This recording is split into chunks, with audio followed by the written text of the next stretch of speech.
Hey girl, hey, how you doing? How you been? A little rough around the edges with my intro.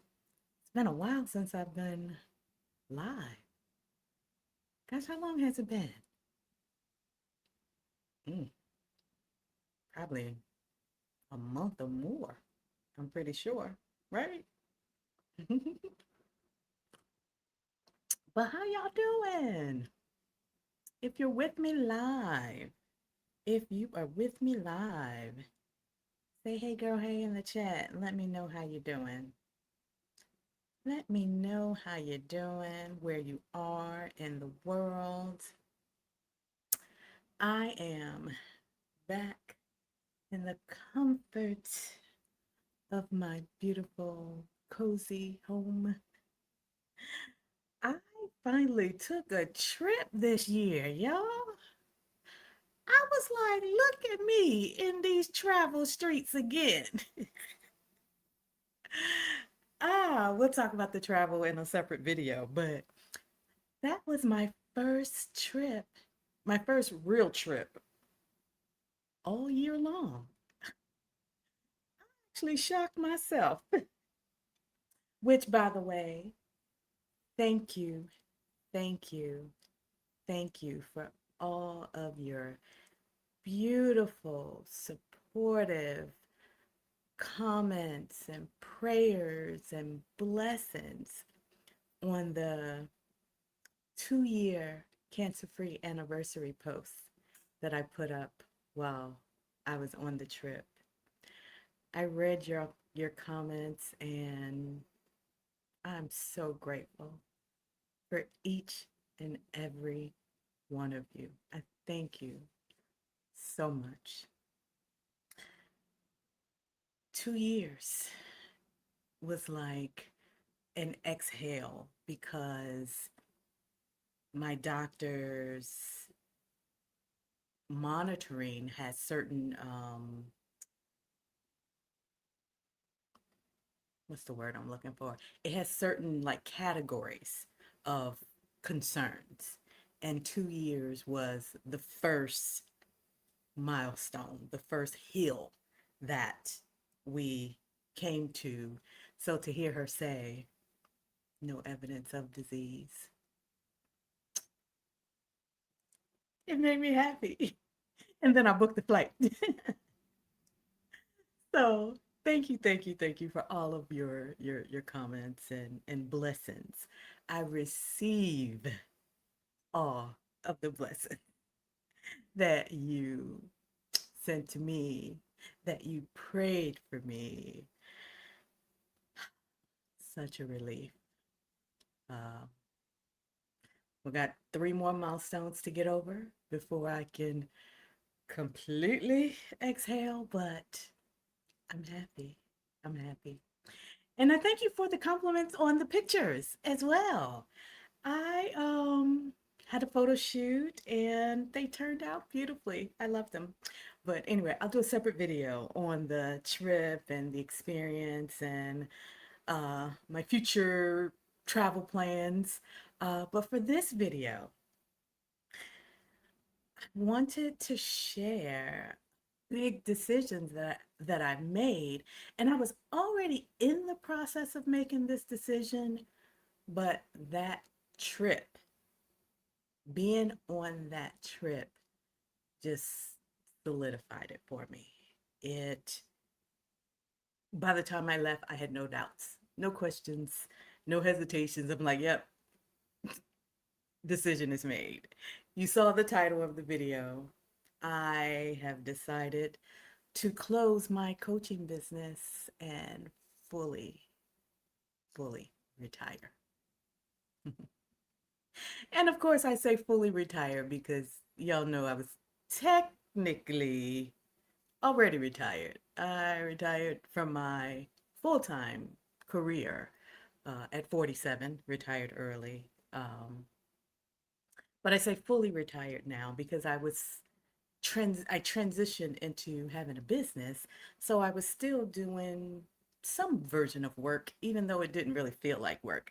But I still had obligations and commitments, I should say, because I really wouldn't call coaching work.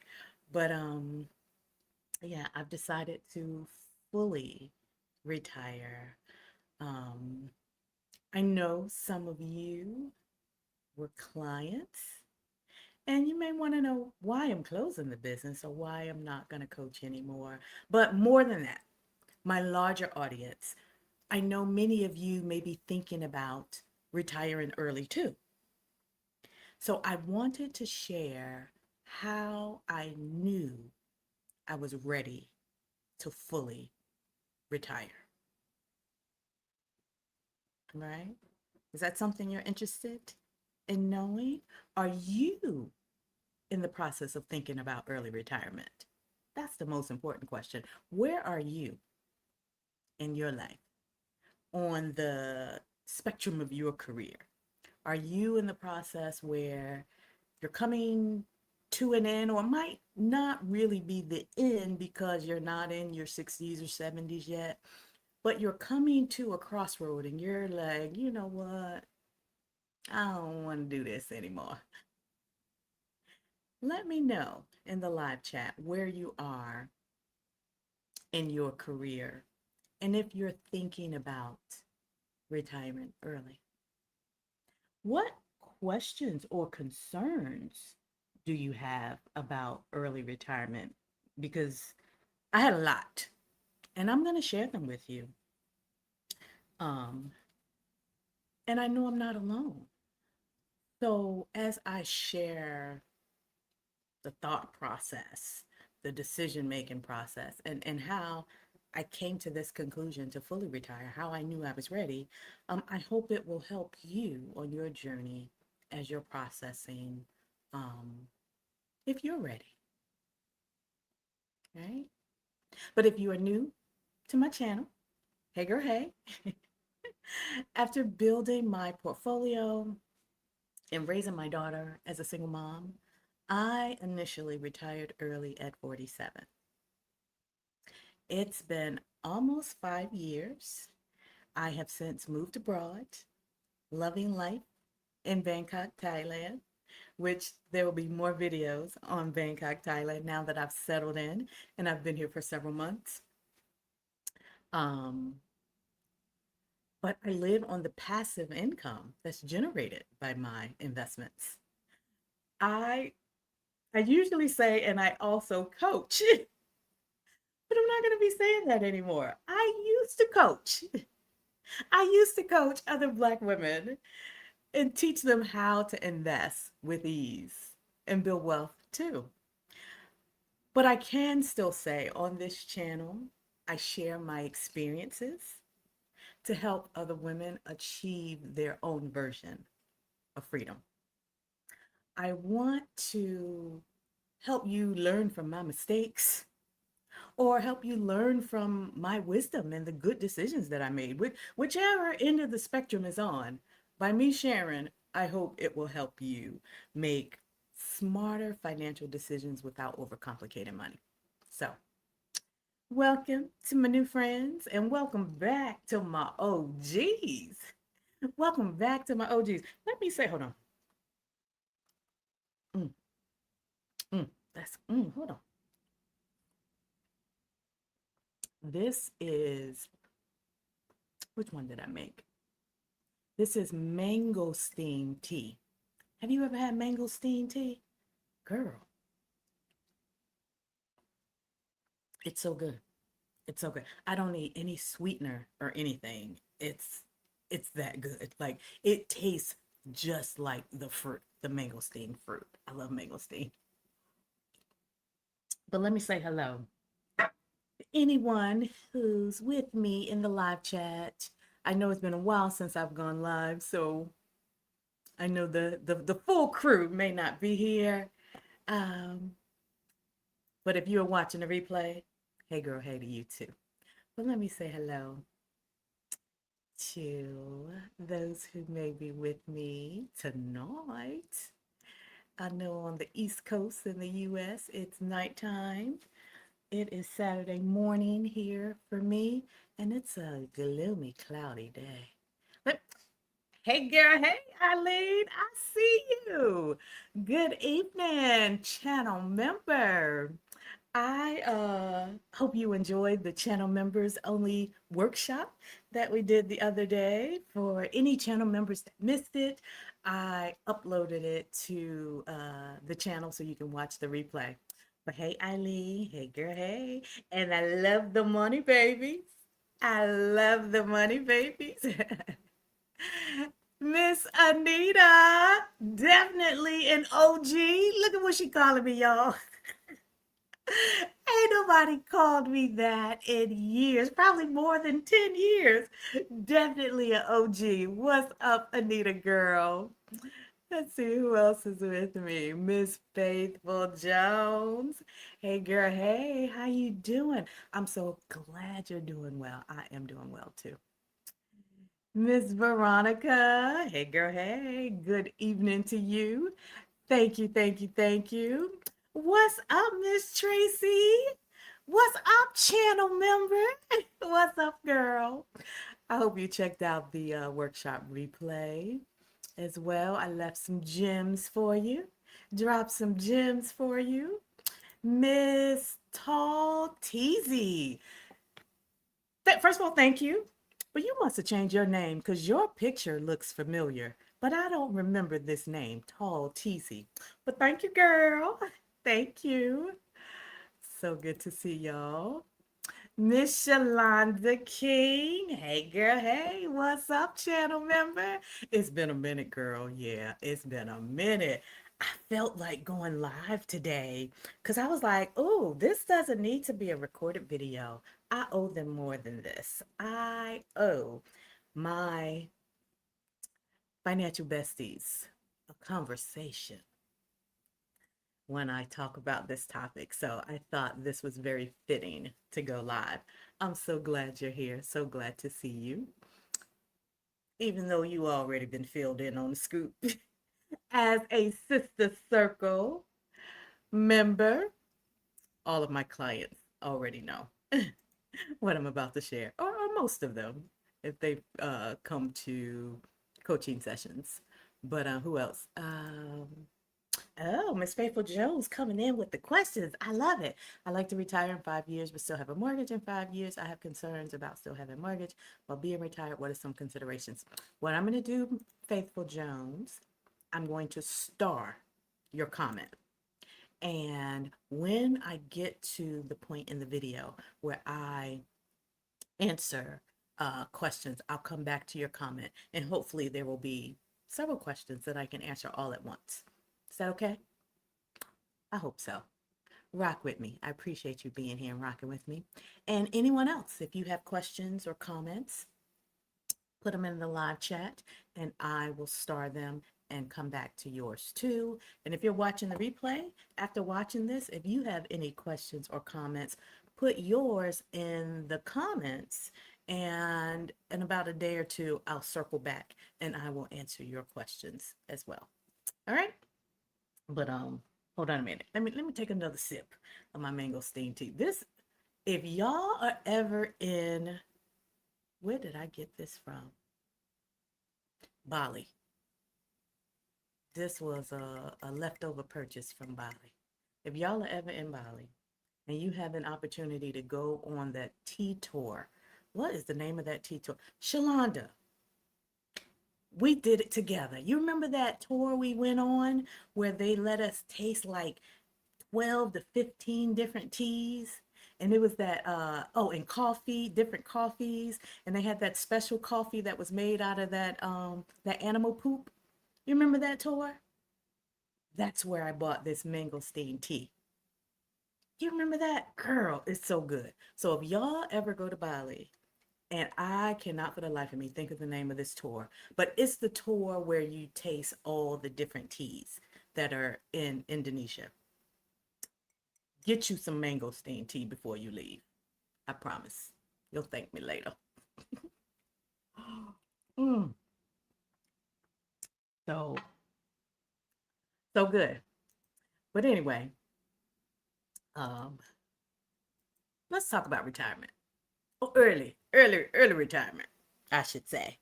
Um, Shout out to my OGs that are in the live chat because some of you have been around since I first started coaching, even before I left my job, before I even called myself a coach. I see you in the live chat, Anita. Some of you were OG members of the Sister Circle. Some of you became private clients after that. And I know most of you were here when I created Invest with Ease. Invest with Ease was born after the business was already established, after this YouTube channel was already established. So I know most of you are familiar with Invest with Ease. Sister Circle was not something I talked about a lot, but most of my OGs were in the Sister Circle. And a lot of you went through at least one of my programs or one of my workshops or booked a one-time 1 hour wealth clarity call. Shoot, some of you did all of them. Some of you in the live chat right now went through the Sister Circle, Invest with These, private coaching. You did all of them. And I know some of you have also been waiting for the next Invest with These cohort. And I appreciate you. I appreciate you so much. I want that to be abundantly clear how much I appreciate each and every one of you, how much I enjoyed working with each and every one of you, and the impact that we had on each other. You tell me all the time, oh, Malika, you've changed my life. Oh, Malika, you've done this for me. You've done that for me. I thank you for sharing that. But you also did a lot for me too. And as we get through this video, you will understand what you did for me too. I'm going to try not to cry. I'm going to try not to cry, but y'all know I'm a big old water bucket. You can say you coming to visit me in Thailand and I'm going to cry. Y'all know I'm a big old water bucket. So I have my Kleenex right here beside me because I already know how I get when I talk about certain things.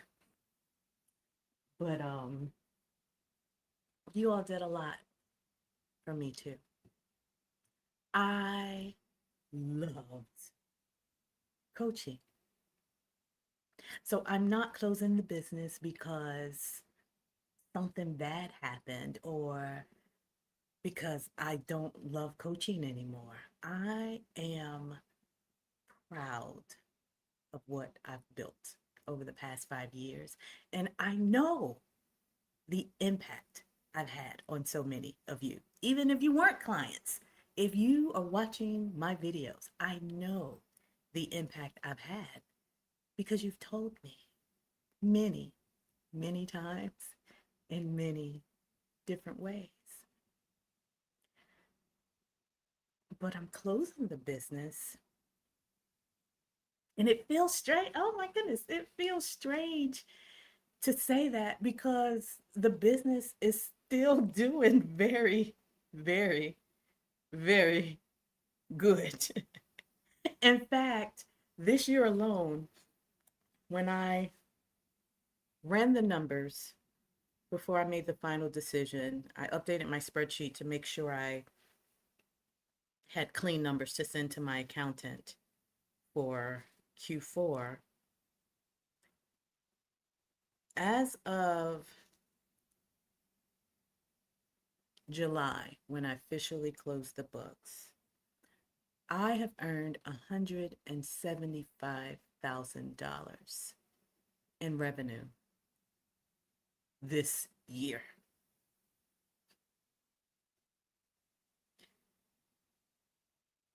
And I'll be honest, that part of that is what was making me say, "Girl, are you sure?"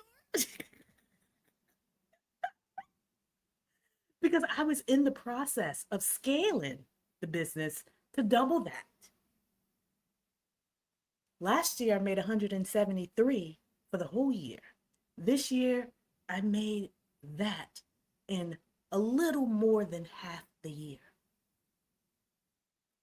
So I was on track in the process of scaling to grow the business and double last year's revenue. So it's not that the business was failing or anything was wrong. I just decided that I'm ready to fully retire now. So, like I said, if you are thinking about early retirement for yourself, I think this is a conversation that you'll appreciate because if I've learned nothing else over the past 5 years, being financially prepared to retire early and being ready to strip your life of an anchor that you've held for decades are two completely different things. Trust me when I tell you. I know a lot of early retirement planning or retirement planning and finance content uh, are focused on the money. And frankly, that is important. I focused on the money. But I'm here to tell you, as I share my personal experiences with you, there is a difference, a very distinct difference between being financially prepared to retire early and being mentally and emotionally ready to release the anchor that has been the foundation of your entire adult life. Those are completely different things. And that's what I want to talk about today. Not how to retire early, how to sell your house, although I will answer those questions. How much money you need to retire early, looking at your spreadsheet, running the numbers, make sure you never run out, sequence of returns and all that kind of stuff. I have talked about that in so many other videos, and I may talk about it some more in future videos, but that's not what this one is about. I want to talk about how to know when you are ready to retire. And that requires so much more than money. So yeah, let's talk about that. Is that okay with you? Or did you come here expecting number crunching and spreadsheets and financial projections to make sure you don't run out of money? I hope that's not what you were expecting, because if so, I'm sorry to disappoint you. But that's not what we're going to be talking about in this video. Let me know if this topic is okay with you. Let me know if this topic is okay with you. Ooh, Shalonda, you got the mangosteen tea too? Girl, ain't it good? Ain't it good, girl? Oh my goodness, I love it. It's my favorite. I bought two others, but the mangosteen tea is absolutely my favorite. Oh, and she shared the name, Satria Luwak Coffee Tour. Oh, look, I'm steering the people wrong. I'm calling it a tea tour. It's a coffee tour. Thank you, Shalonda. Thank you, girl. Thank you, girl. Miss Maya. Oh, see, was waiting for your next invest with these, but I'm so happy you're taking the steps right for you. This is what I mean. The business was still thriving. I have a waiting list. I even had people enroll already just to secure their seats in the next cohort, and they paid in full. I had to issue refunds just because I don't want to coach anymore. Which, by the way, all of you should have your 100% refunds by now. I did them long before I left for the trip because I had already uh, made the decision. But yeah.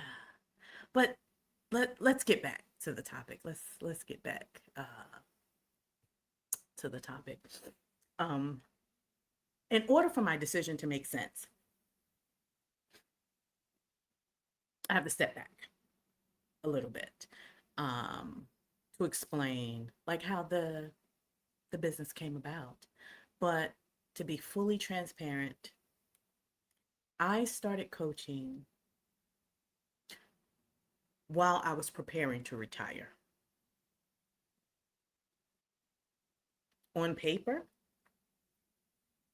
I was financially free. All the numbers, all the spreadsheets, all the projections. I even had a meeting with a financial advisor. It was my first time ever meeting with a financial advisor. And also my last time because I realized he didn't know any more than I did. But I dotted my I's, crossed my T's, did all the things. And on paper, I was financially free. The spreadsheets said I was ready to retire. My investment portfolio said I was ready to retire. I was in my 40s. The financial advisor said I was ready to retire and wanted to manage my assets for me. Bruh, if I can get myself to retirement in my 40s, why would I let you manage my assets now? But anyway, that's another conversation for another day. The point is, based on all of the measurements, based on all the milestones, based on all of the different ways you determine if you're financially ready to retire. Check, check, check. But mentally and emotionally,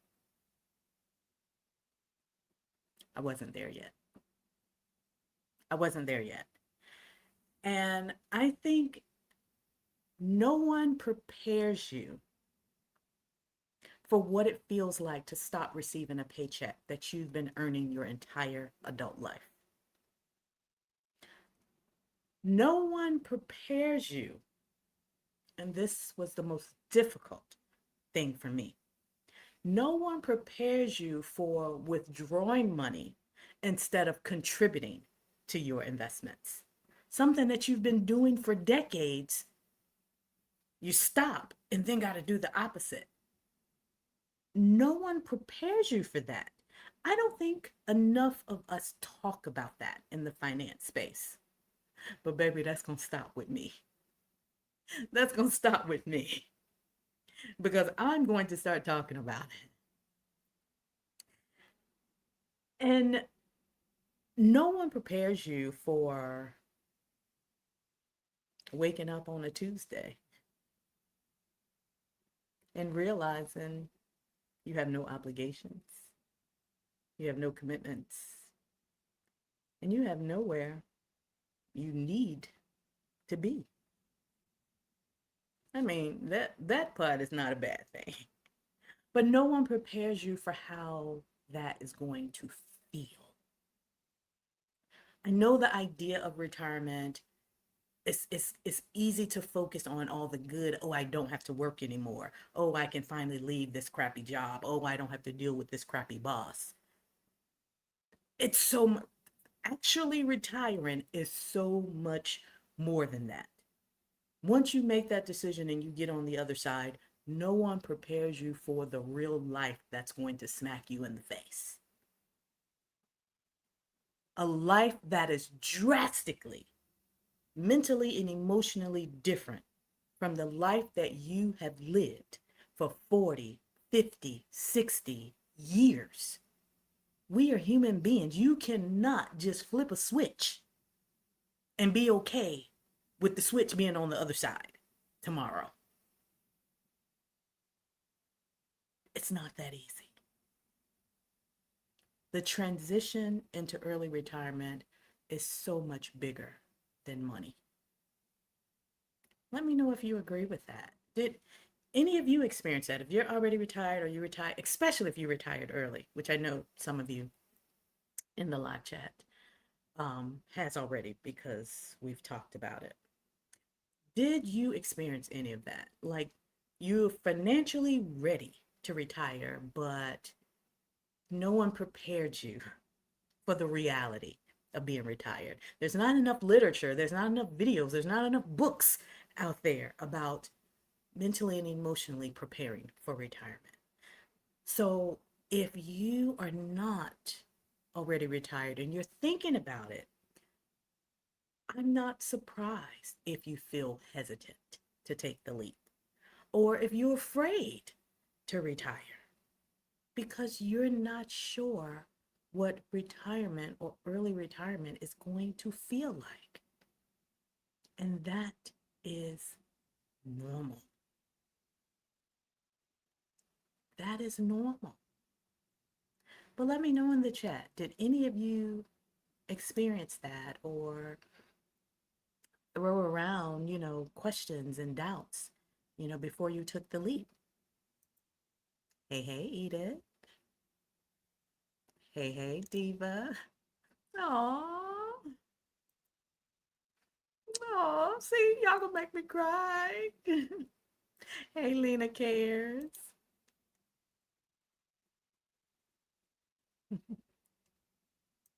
Oh, thank you. Wake up on a Tuesday with no commitments. That's a good thing, but it has a strange, there's also a strange element to it. Yeah. That's one of the reasons why I share. That's one of the reasons why I share, so you can see what life is like on the other side of whatever you're striving for. Um, it's great to have the financial freedom to retire, but there are changes that have nothing to do with money that you will experience, and it's not easy. It's not easy. Anita, I've been retired for 3 years at 53, so she retired early. I was actually much better mentally and emotionally prepared because I mitigated against feeling unmoored. 3 years in, boredom has finally set in a bit. I like the way I'm glad you added a bit because listen, I'll never be bored enough to want to go back to work. I'll never be that bored. So she said, just a bit, just a bit. And that's normal too, because for 40 years of your life, a job consumed a big chunk of it, probably a third of your waking hours, right? So now to own every hour of your day, for you to be 3 years in and just starting to feel just a little bit bored. Now I understand. That sounds normal to me. Sounds normal to me. It also sounds like you just need to travel a little more. Come on over here and visit me in Thailand. But anyway, when I was preparing to retire early, I wasn't mentally and emotionally ready. Which, by the way, Anita, you said you was mentally and emotionally ready. Can you elaborate on that a little bit?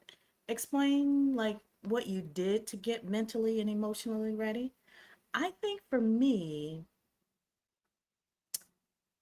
well, it'll come out as I share, as I think through my thoughts and as I share.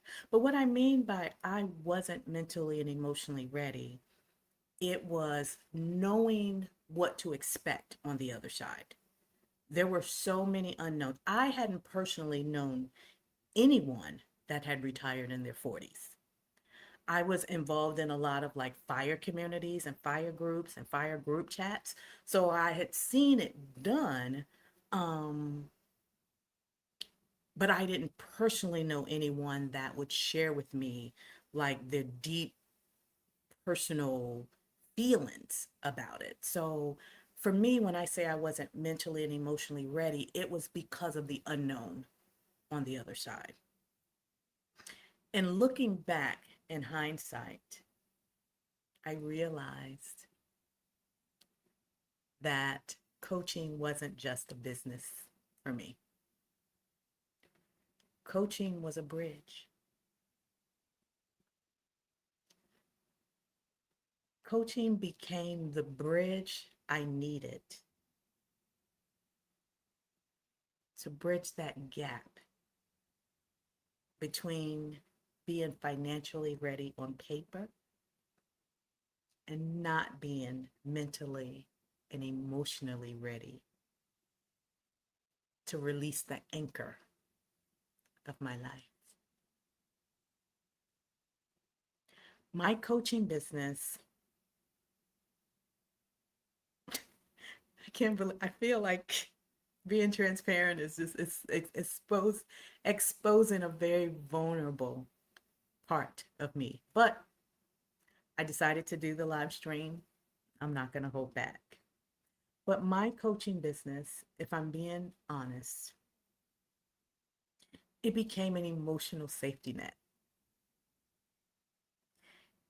It became an emotional safety net for me while I learned to trust my investments.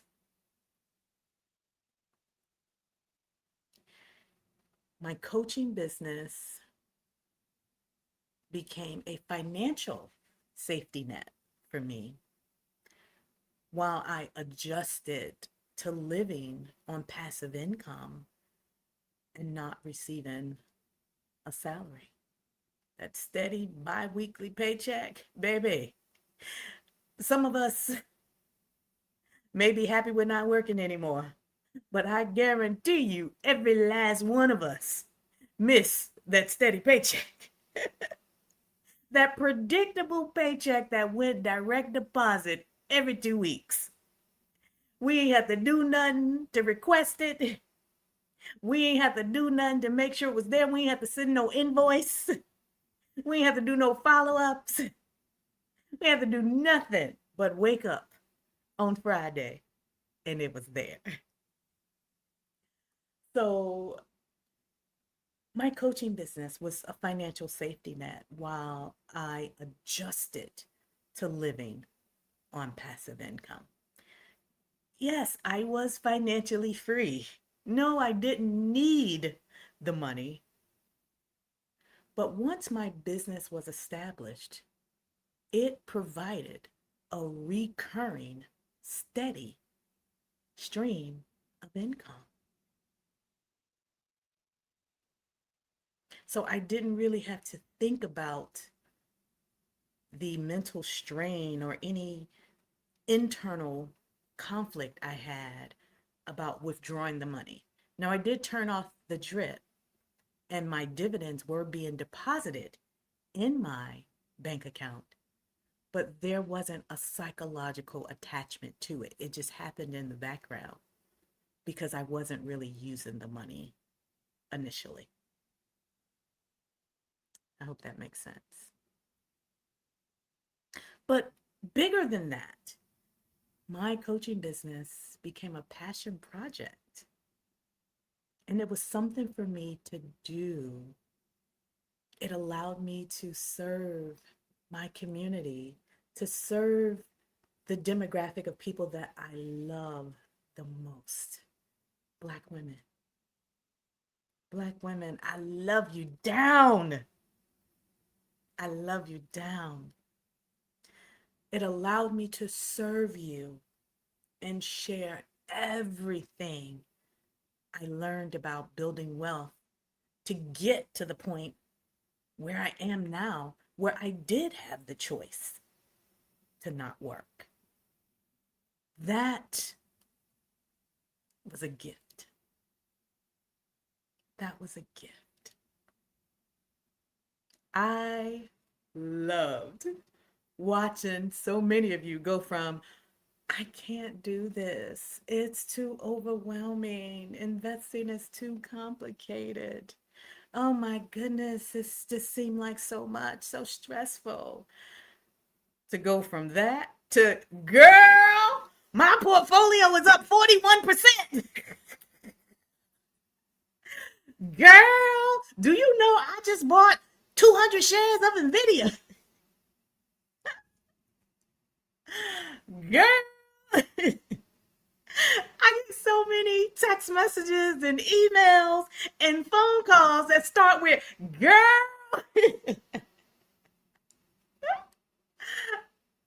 I love it. I love it. I love it. And I hope it never stops. Continue emailing me with your updates. Continue texting me on WhatsApp or real text if you have my real number. Continue sending me your updates. They are the highlight of my life. Those moments mean everything, everything to me. And in fact, when I was thinking about closing the business, just a couple of people immediately come to mind only because their transformation was so drastic. Like one of my clients, Tisha, by the way, if you're watching this, hey girl, hey. Tisha, when we first started talking and she was contemplating enrolling in the program, she said when she listens to her husband talk about finances and investing in the stock market, it just sounds like TV static in her head. Those were her exact words. She was like, girl, I have no idea what he's talking about. I feel so stupid. It just sounds like static. She said, but I want to understand what he's talking about. And her husband was managing all of their finances and even managing her own Roth IRA. So she had the accounts, but she didn't know what none of it meant. Y'all already know where this is going. Y'all already know where this is going. When she told me that, I said, your husband does what? He controls everything? Which, by the way, she's in a beautiful marriage, so that wasn't the issue. But I'm not going to have my sister girl out here being vulnerable and submissive and have to align with every financial decision a man makes independently, and she has no input because she doesn't understand what he's talking about. Absolutely not. Absolutely not. Sister girl enrolled in Invest with Ease in 8 weeks. In 8 weeks, she was analyzing stocks. She was reviewing her current portfolio and understanding every decision her husband had made and identifying where she disagreed with him on. She said, baby, I thank you for getting me here because her portfolio was nice. But she said, I got it now. I can take it from here. When she told me she was taking over her Roth IRA from her husband and said, I got it now. I was so excited for her because learning how to invest, it's just like the retirement, it's so much more than money. It's independence. It's being able to make your own decisions. It's growing your own wealth. Or even if your husband still manages your account, it's understanding what he's talking about. It's understanding the decisions that he's making. And it's understanding if it's your account, being able to decide if that's what you want to do. And even if you disagree and you're in a loving marriage, you can have a conversation with this other person that you once thought was smarter than you in this area. You can hold your own in the conversation to explain why you disagree. And then you come to terms that you both are comfortable with because you were able to articulate why. You were able to navigate the stock market. You were able to research the asset to present your case. You're not following anybody blindly anymore. Being financially literate is about being independent where no one gets to control you. and to be a woman that has mastered a area of life that is so male dominated,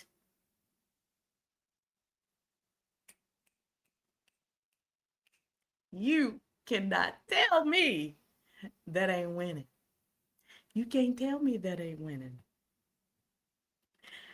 It also made me think of my client Monique. She was one of my very first clients in the Sister Circle. You all may have seen her video on my channel, but she was good with money. She didn't have any financial issues. She was good with money. She had no debt, no credit card debt. She had savings. She had her little emergency fund, and she had her 401k. She was already maxing out her 401k. So she was probably thinking, girl, what could you possibly teach me? I'm good.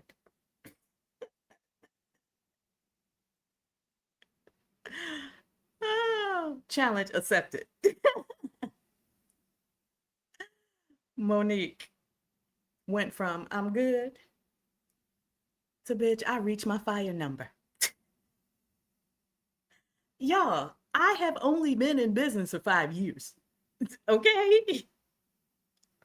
She went from I'm good with money to bitch, I'm fired.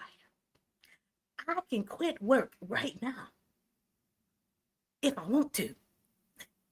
I remember some of the sessions I just had her dreaming about what would she do if she didn't have to work.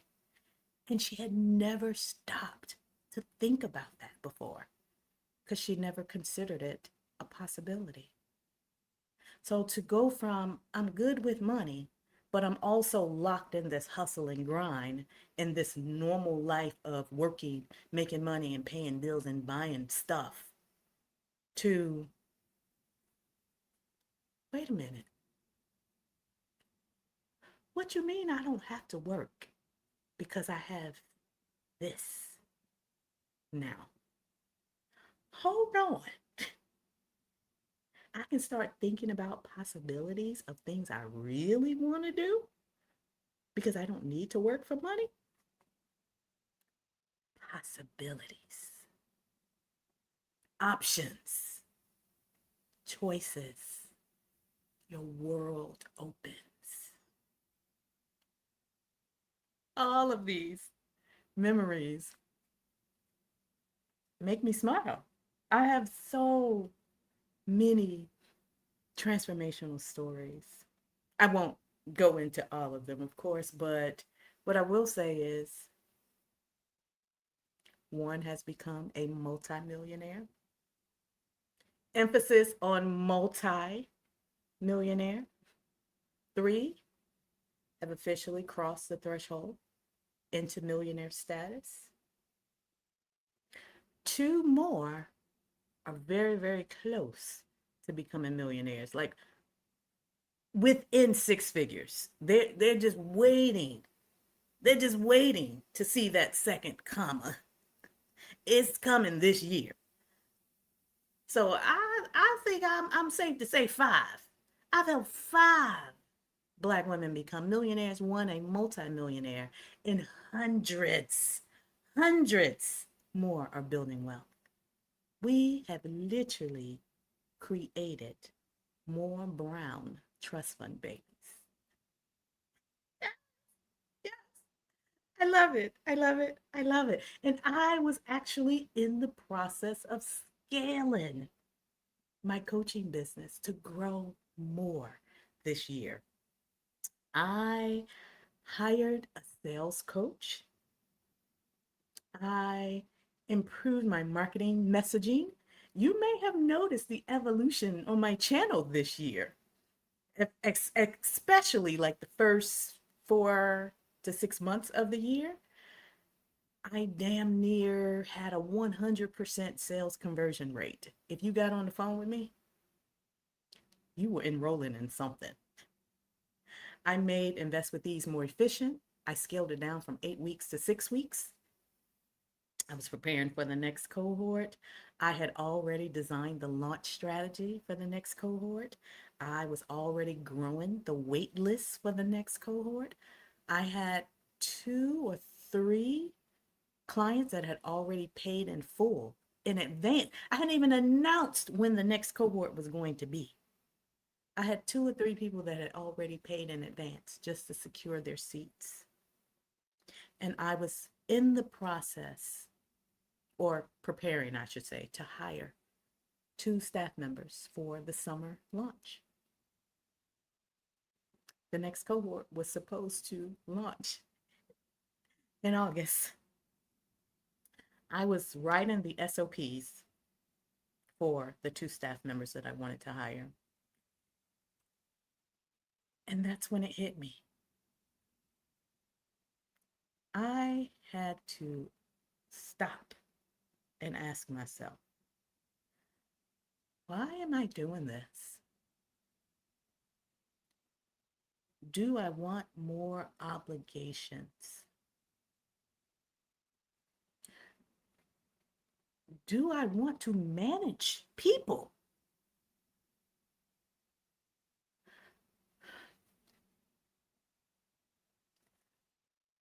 The question that really, really made me go, wait a minute.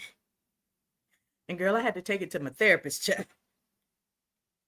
I was like, wait a minute. And what my therapist helped me to ask myself before I made a decision was, do I actually want the life that is required to grow this business? Do I want to become the person that I will need to be to sustain a growing business?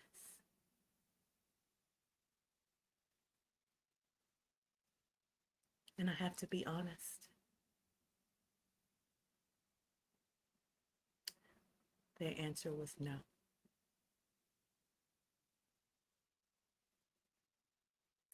When I was clear on the questions that I was really struggling with, and I looked around at the impact I already had, at the plans that were in motion, that the people that I would be working with in a couple of weeks or months that was waiting for the next cohort,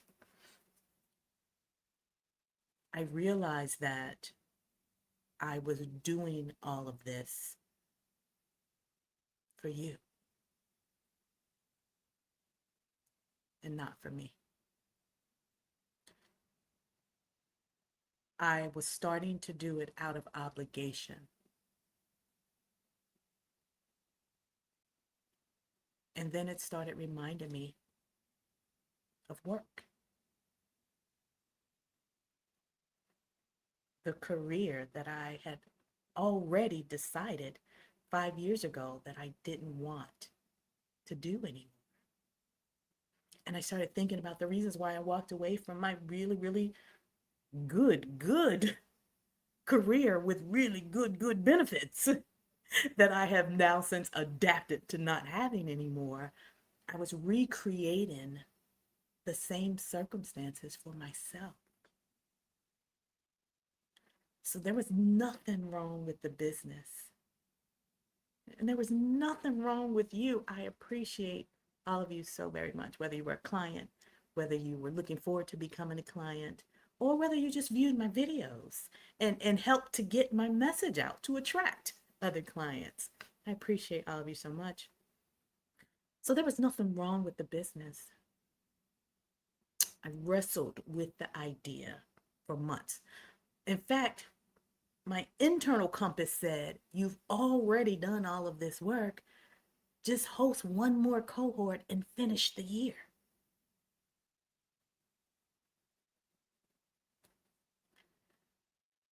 But I couldn't. I couldn't. Once I came to terms with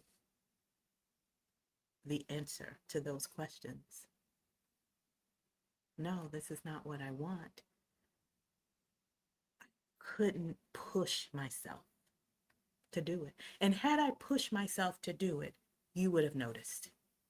You would have noticed a change in my energy. You would have noticed a lackluster approach. Once you got into the program, I would have done you a disservice because you wouldn't have gotten the Malika that prior clients received.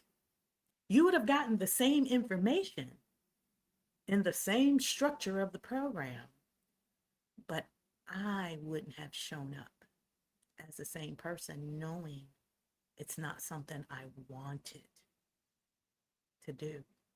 I would have been doing it out of obligation simply because you paid me. And that was never why I started my business.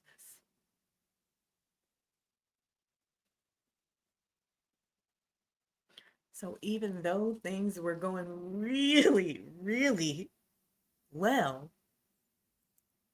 I just decided I don't want to do it anymore.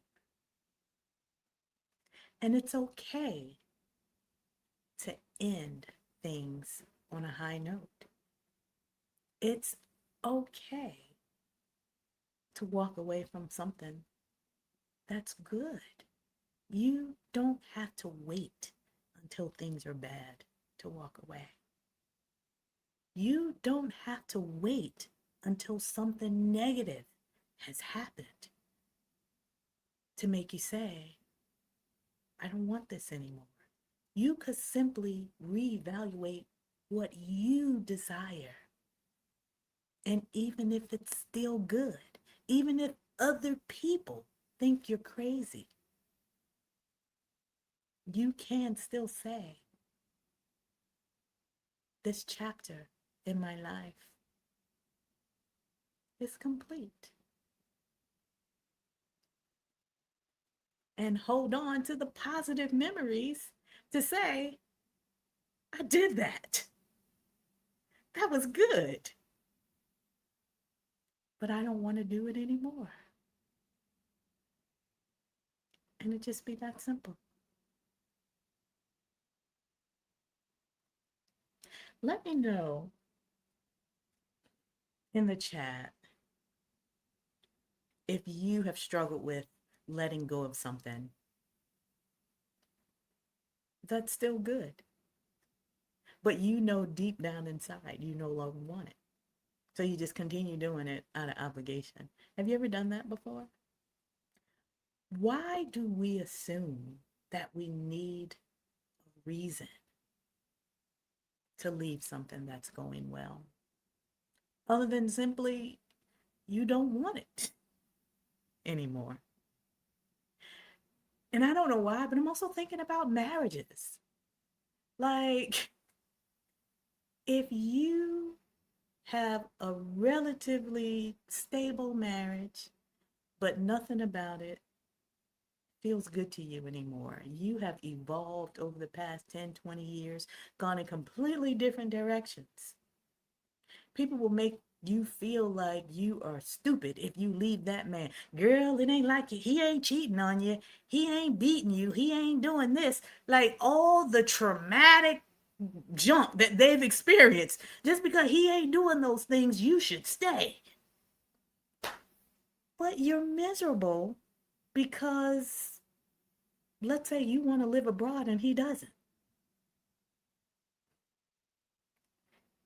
So because he doesn't, you are not pursuing what you really want. You are putting your dreams on hold, or you are delaying your true desires just to stay in a marriage that no longer fulfills you.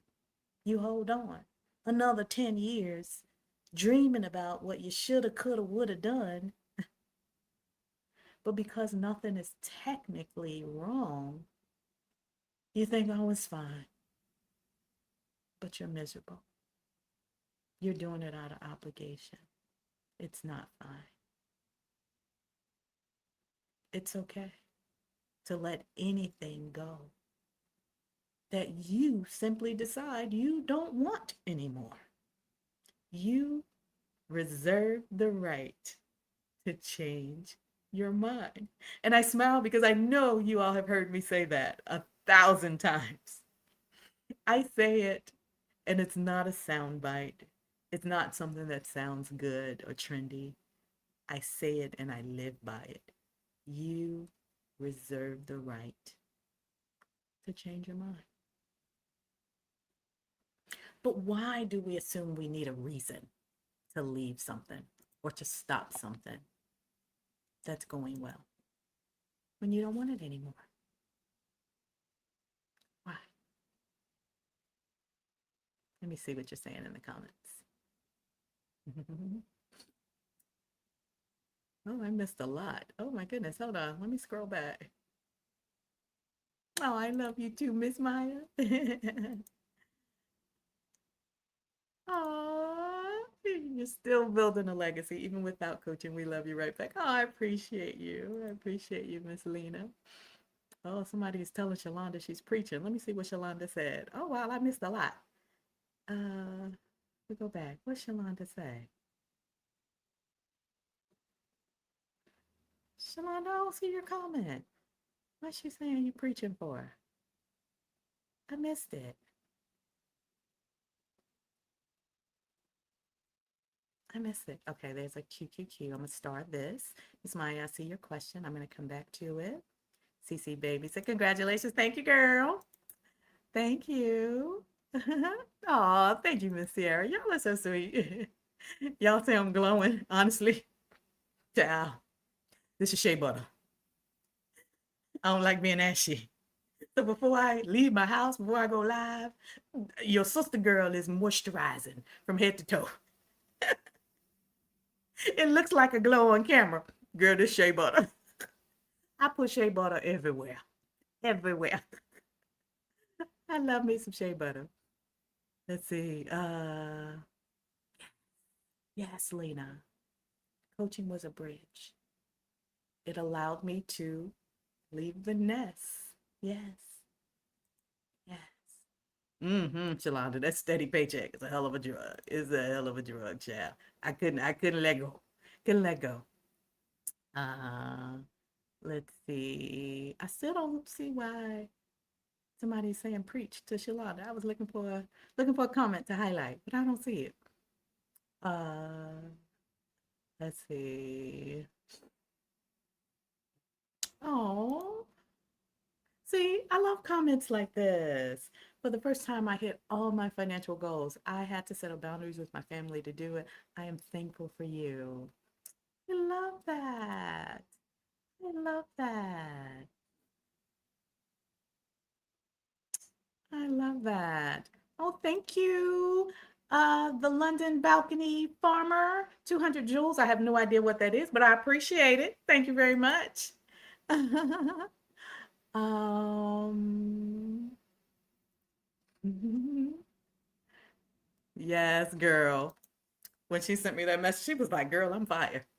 I have reached my fire number. Yes, yes. My sister girls, mm, I have so I have so many good memories, so many transformational stories that I have not put on the channel. Some of them, personal finance is very personal, and not everyone wants to expose their financial success. So I have extended invitations to some to be on the channel, and they're like, I don't know about that, or I'll think about it. And if it's not an absolute yes, I don't even bother them anymore. I understand. I understand. Uh, let's see. Miss Terry, hey girl, hey. I definitely missed out and wish I could have worked with you. I retired December 2025. Congratulations. And I'm still adjusting to retirement life. I understand. The big adjustment has been not getting that paycheck every week. See? See what I mean? So she's retired. She's financially okay. But adapting to not receiving that steady paycheck every 2 weeks, that it does something to you mentally. It's a process. I understand. I understand. Oh, Lena, you applied for Invest with Ease. Oh, I appreciate y'all so much. I see the questions. Putting a star next to the questions. Oh, that's a good point. Growing a business and retiree. That's kind of two separate. Yes, those are two separate worlds. Two separate worlds. Mhm. I'm retired. I'm retired just listening to all that. Whew. I know it didn't feel like work, but still, obligation is the right word. Obligation and commitments. Listen, and the reason why I say this last trip I went on, or my first real trip of the year, I went on just validated the decision for me, is because I had no commitments on my calendar. I did not have to look at my calendar to say, who am I supposed to talk to today? Do I need to get up at this time? Or do I need to be back at my hotel room by this time? Or I didn't have, do I need to take my laptop with me because I need to do a coaching call, or I got a sales call, or I need to do a video or a live stream? Taking my laptop was a choice. It wasn't because I have to, because there's something I need to do. Like,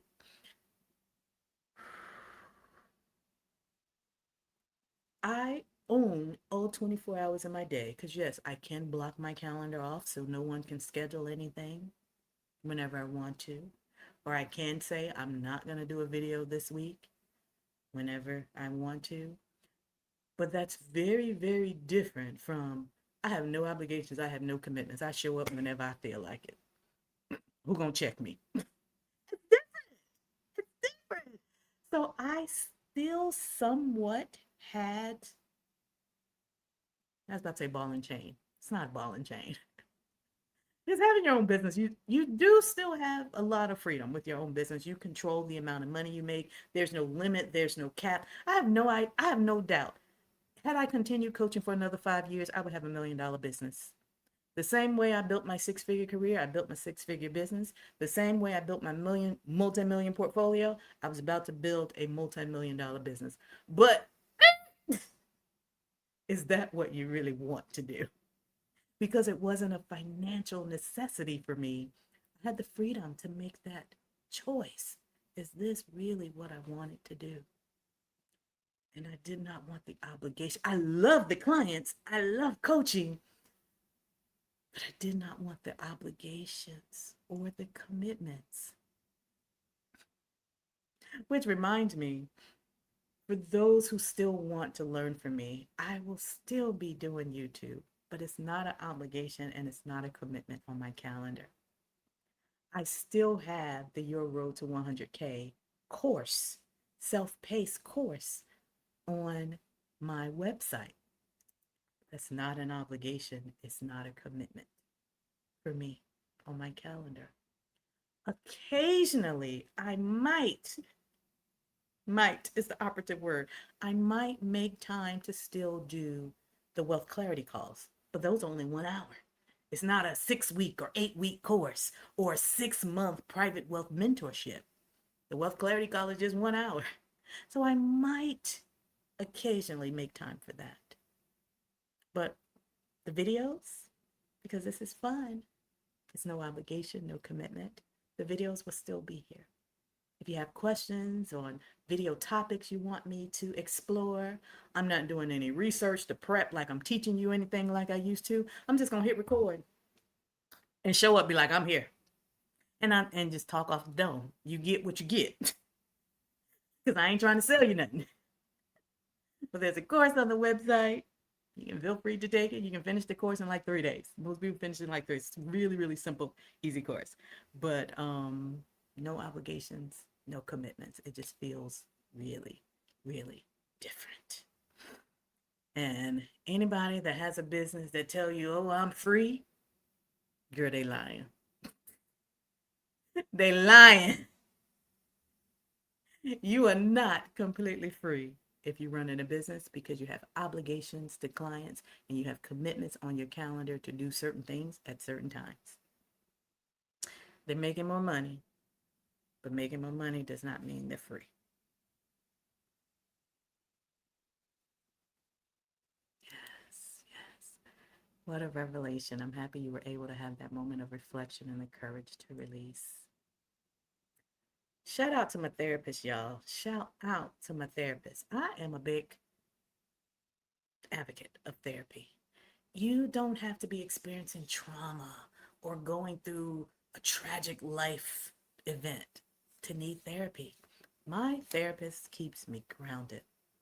My therapist is the reason why y'all get to see the calm, relaxed, chill Malika that's before you today.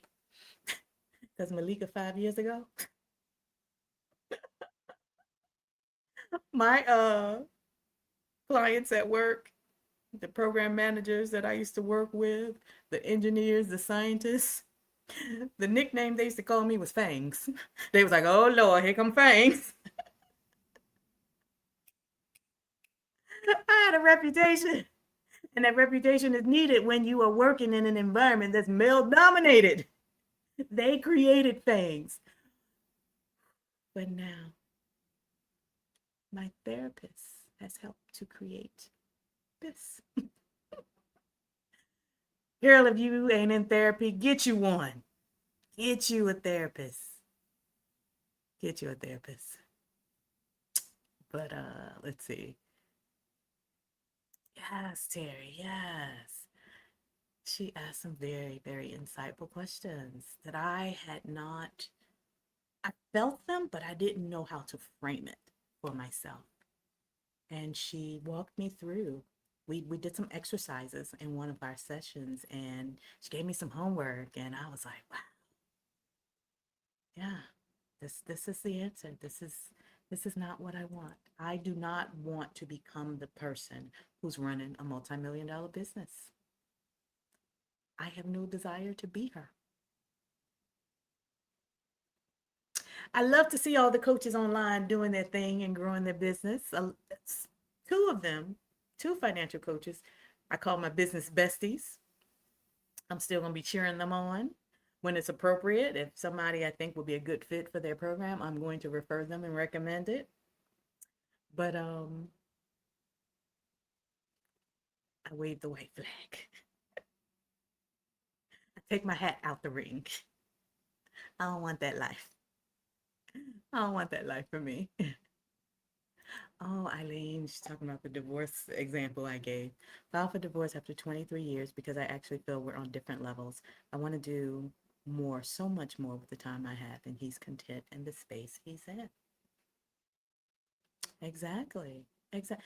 How long are you going to keep living a life that you don't truly desire just to maintain face to people you don't even really like?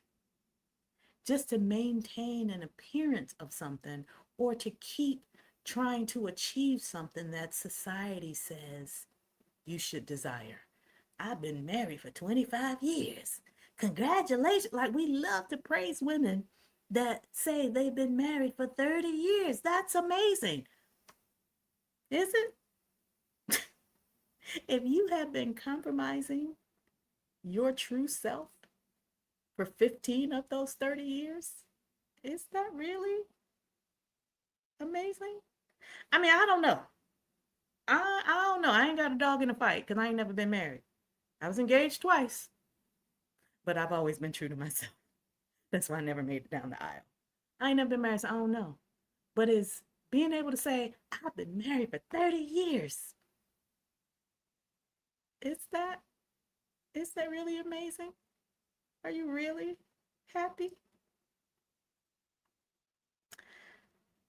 I never met a woman that's been married for 30 years that I wanted to trade places with. Because I know what she had to endure to get there. So kudos to you, Miss Eileen, for choosing you after 25 years. Yep. Miss Lena struggled with letting go of certain friendships because we had grown apart, but because we had been friends for so long, I didn't want to let go. Lena, we need a whole video on this. We need a whole video on this. I feel you. I just walked away from a 20 plus year friendship 2 years ago. And it felt just like ending a romantic relationship. I feel you. We need to talk about that. We just need to have a girls live stream and just talk about all kinds of girly stuff. Yes, girl, the shea butter glow. Yeah. Thank you, KG. Thank you, thank you. It can be hard, but being honest with yourself will lead to your truth every single time. Yes. Hey, Beauty in the Dark. I love your name. I like the way you spelled it too. Missy Harrison, she damn near drinks some shea butter. Oh. Hey, Miss Bobby C. I think that, looking at the picture, I think that's my auntie. Y'all say hey to my auntie. I love you too, Miss Bobby C. I can relate to this 100% because I want to live abroad and he doesn't. Never do anything out of obligation. I reserve the right to determine what I want in life and change my mind. I know that's right, girl. I know that's right. I'm glad you acknowledged that, Miss Terry. I feel like people that say, I don't need therapy, girl, they the main ones that do. They the main ones that do. But yes, yes, thank you all for sharing. And this is why I wanted to do this topic live because I wanted to connect with you. I wanted to relate to you, to hear, your decisions. And I just wanted to be more transparent so that you understand that you're not alone and so that you understand if you are at that crossroad in life, whether it's retiring and leaving your career or divorcing and leaving, a marriage you've been in for 20 plus years or anything that you've been holding on to, you can choose to do something different. But after that therapy session, coming to terms with what I really wanted that was separate from loving coaching, loving the clients, loving you all, loving the impact. I think the impact was also an ego boost for me. But for all intents and purposes, I have to admit that the business did exactly what I created it to do. And it wasn't to make money. And I don't think I've ever said this to anyone before. But the business helped me become comfortable being retired and to trust my portfolio to do what I created it to do. It helped me to become comfortable with the life I built and actually wanted, but wasn't mentally and emotionally ready for yet. So that's what I mean by you all did so much for me. Because as I enter this 5th year of early retirement, many of the fears I had when I first left corporate America, they don't exist anymore. I have lived through market volatility. I have lived through the crappy administration now twice, seeing the market manipulation. Unfortunately, I have lived through a life-changing medical diagnosis. I have lived through unexpected, hefty expenses that I could have never planned for before I retired. And you know what? My investments continued doing what investments are designed to do. They just kept compounding while life was happening. while I was building this bridge to be my safety net, my investments continued doing what they were created to do. So for years, I built this portfolio and I was managing this portfolio and growing this portfolio. And then one day, the portfolio said, I got this. I don't need you. I can build myself. So the growth that I have experienced and have seen in my portfolio, very little of it comes from contributions anymore. Very little of it comes from contributions. But my balance, my portfolio balance today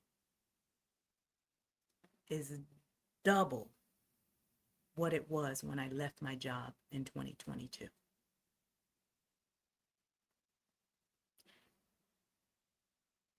And realizing that, in addition to the realization of what I don't want, that was an eye-opener for me. That was an eye-opener for me.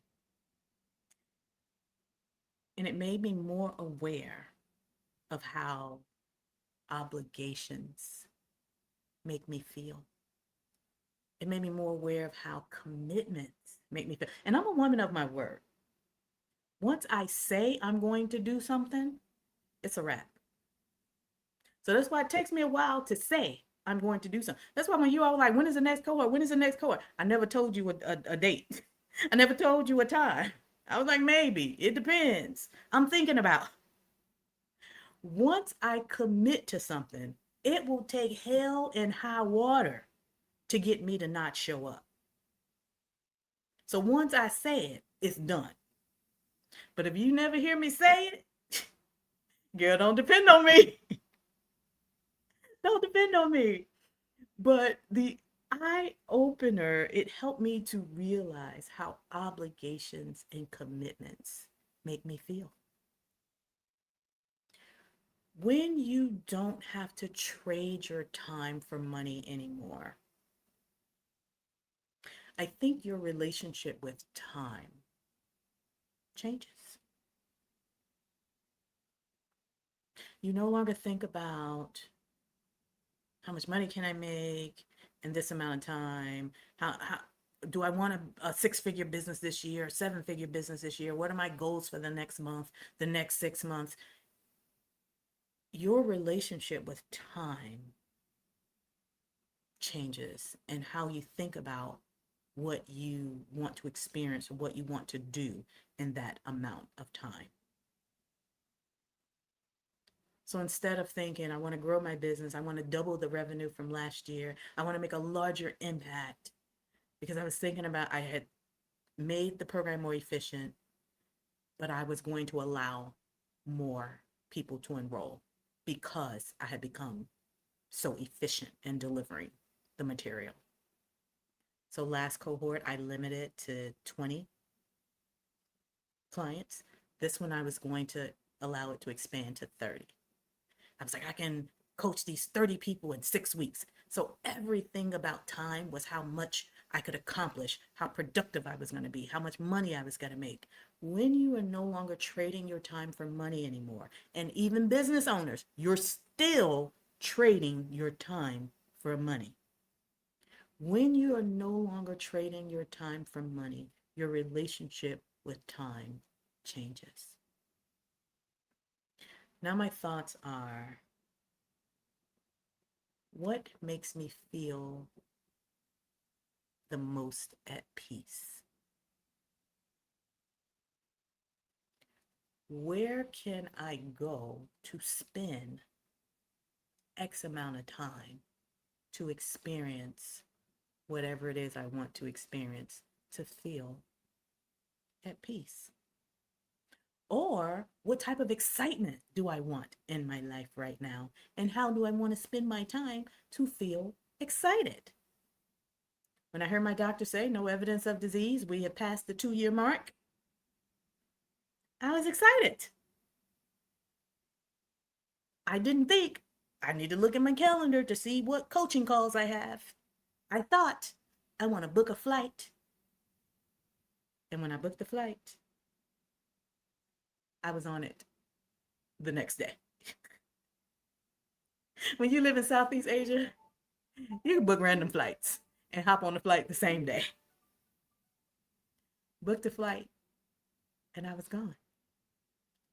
I wanted to experience this cute little quaint town called Hoi An in Vietnam, which, by the way, we're going to do a separate video talking about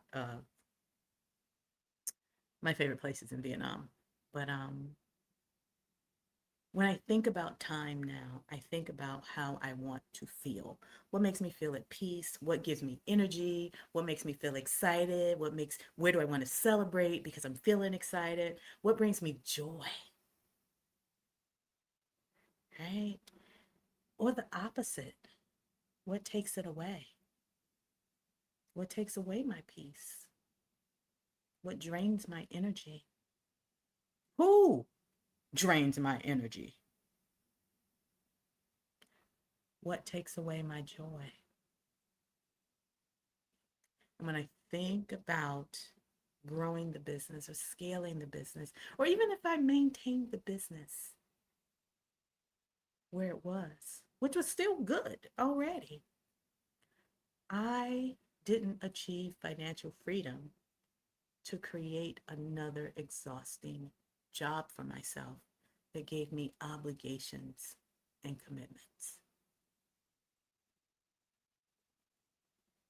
I don't want to be the person that has to be obligated and committed in order to run a six-figure business.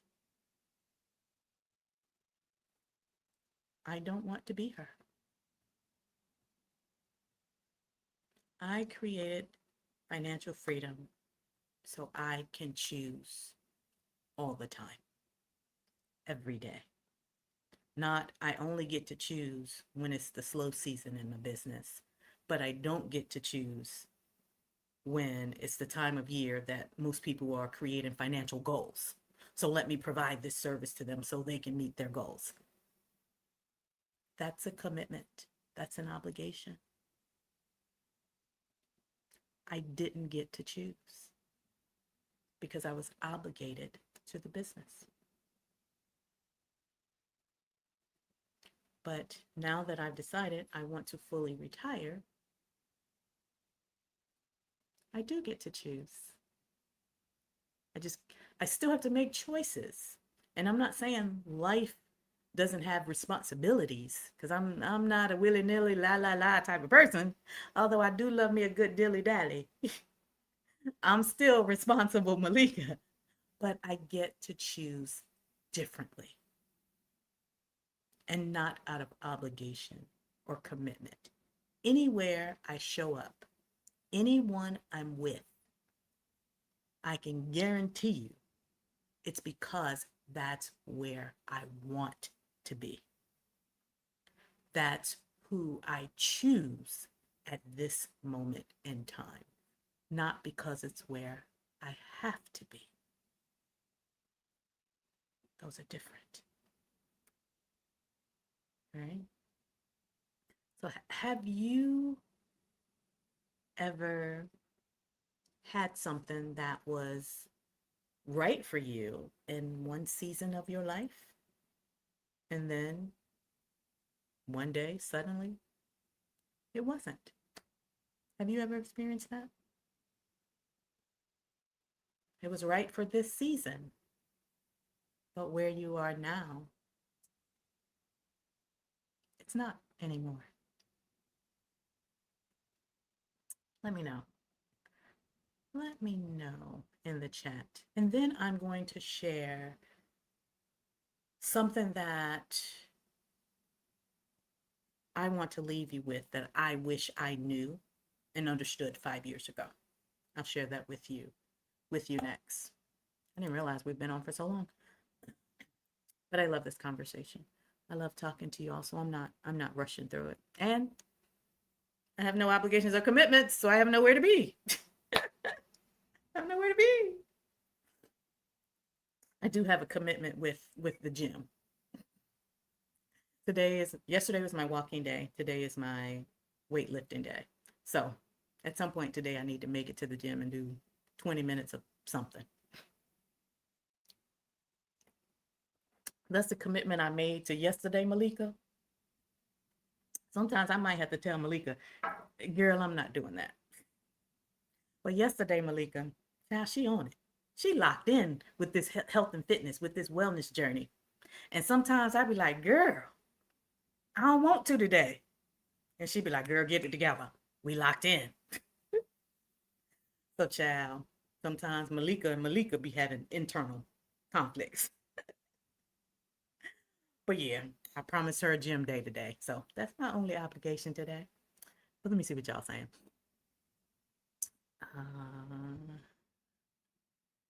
I relate, Terry. I relate. I also have a business that I really don't want to grow.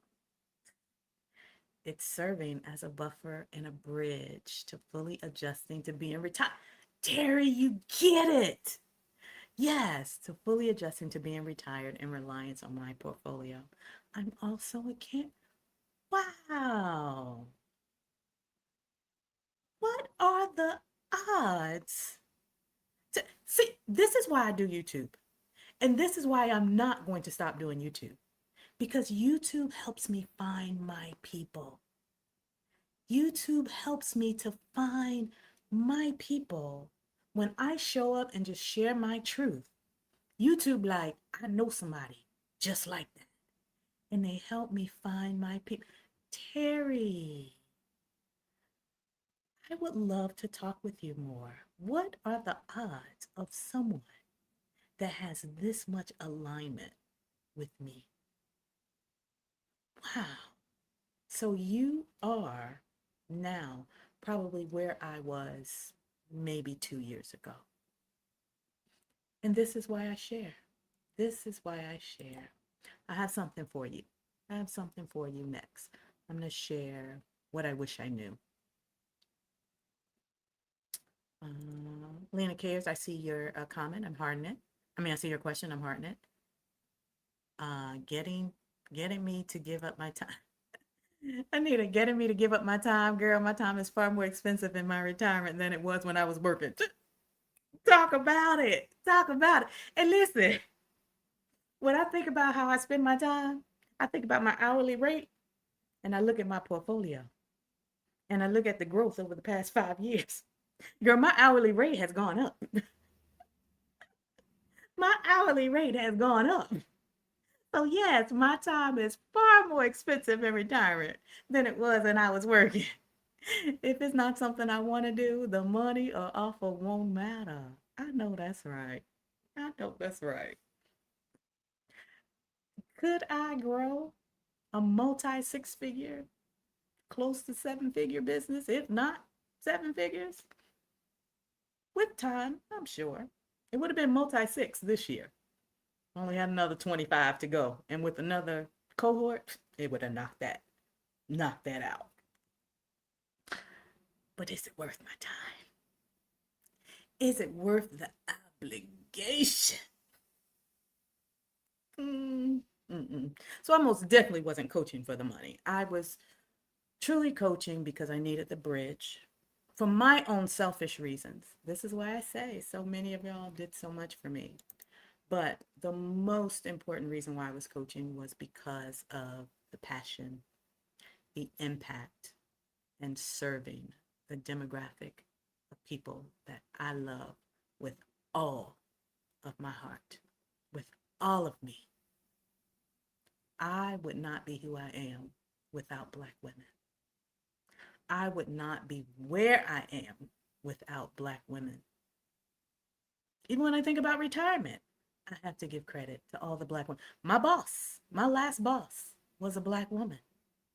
That 6-month sabbatical that no one in my office had never been approved to take, that Black woman got that 6-month sabbatical approved for me.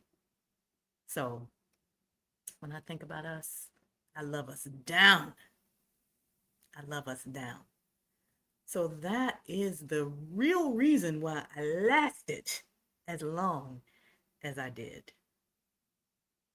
But then there comes a time where I reached a crossroad where I felt like I was bumping against my passion to serve and also being true to myself and what I wanted and needed as I crossed the bridge and entered a new phase of my life.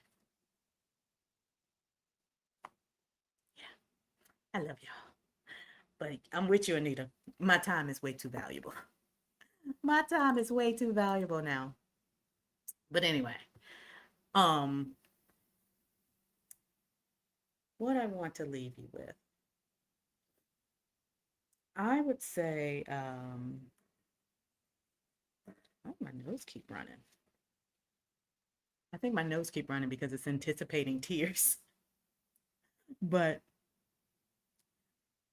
I retired from my career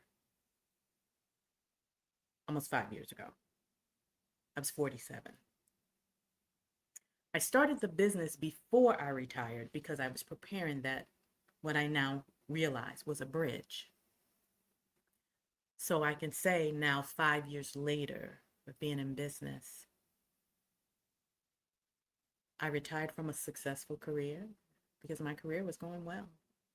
I have a tendency of walking away when things are good, which for some reason has served me well also. Because I've gotten calls asking if I wanted to come back, if I wanted to be a consultant on specific projects, and telling me the limits on the project. It won't demand too much of your time. I'm like, girl, now there was one that I was like, wait a minute, that does sound good. How much? But I retired from a successful career.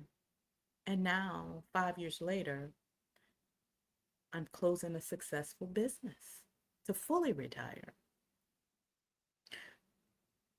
So if you are at a point in your life where you're thinking about retirement and you're hesitating, or you're fearful, or you're doubtful, or you don't think you have enough money yet, or whatever that is creating pause in your mind, I want to leave you with something that I wish I knew 5 or 6 years ago that I didn't understand, but it's clear to me now.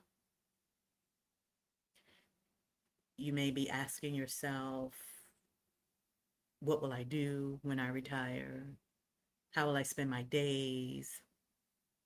You may be questioning, I don't know what retirement is going to feel like. I don't know what's next for me.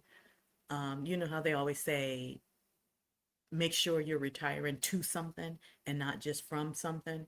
So I know you probably have thought about, like, what's my purpose? How will I, contribute to the world? Because your mind is mentally wired to productivity. And you may not know exactly who you're going to be on the other side because your identity is so tied up and intertwined in your career, especially if you've had a successful career. What I want you to know is that you don't have to have all of that figured out before you retire. The only thing you need to know now is that life after work is allowed to evolve. By choosing to retire from your successful 20, 30-year career, it does not mean that the day you walk out of that office, your life is over. Everything ends. Or snap, you're going to be a completely different person. You're this perfectly retired woman on day one, the very next day. And you have to have this perfect laid out plan. No, you don't have to figure out any of that before you decide to leave.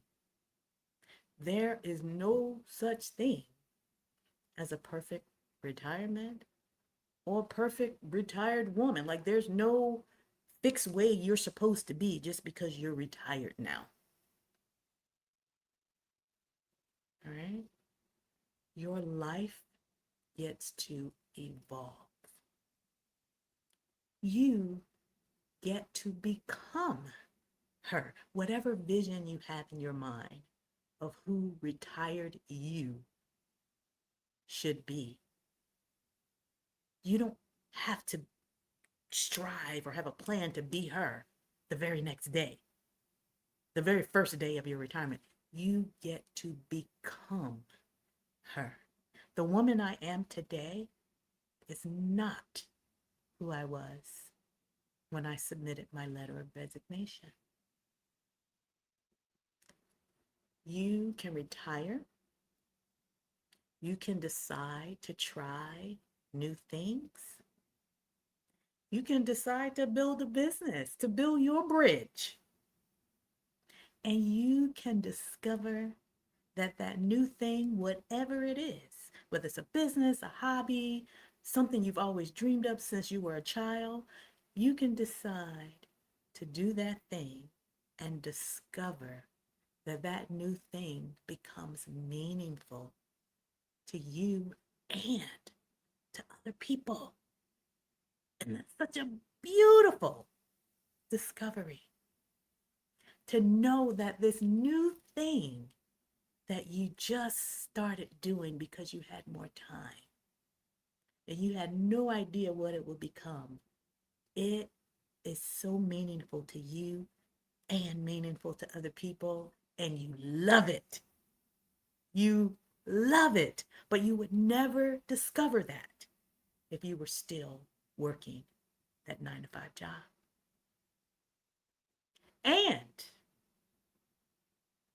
And it can be meaningful. You can love it.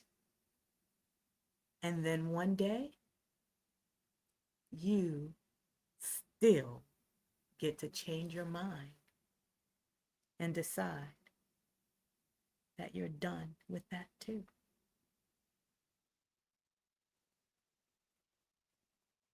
And none of that means you made the wrong decision. None of that means that you should have done something differently. It is evidence that you have evolved.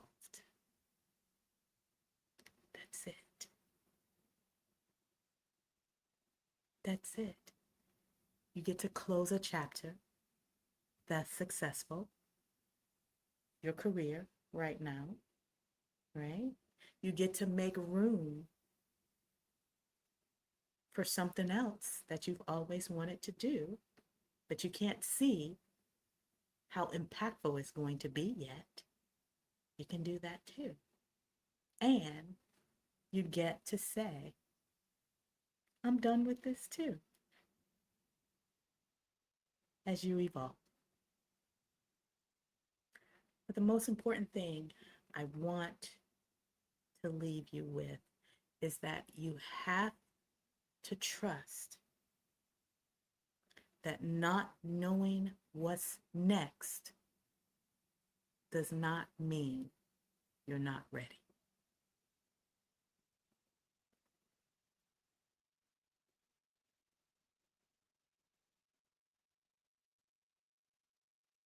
Not knowing what's next does not mean you're not ready. Allow yourself to evolve.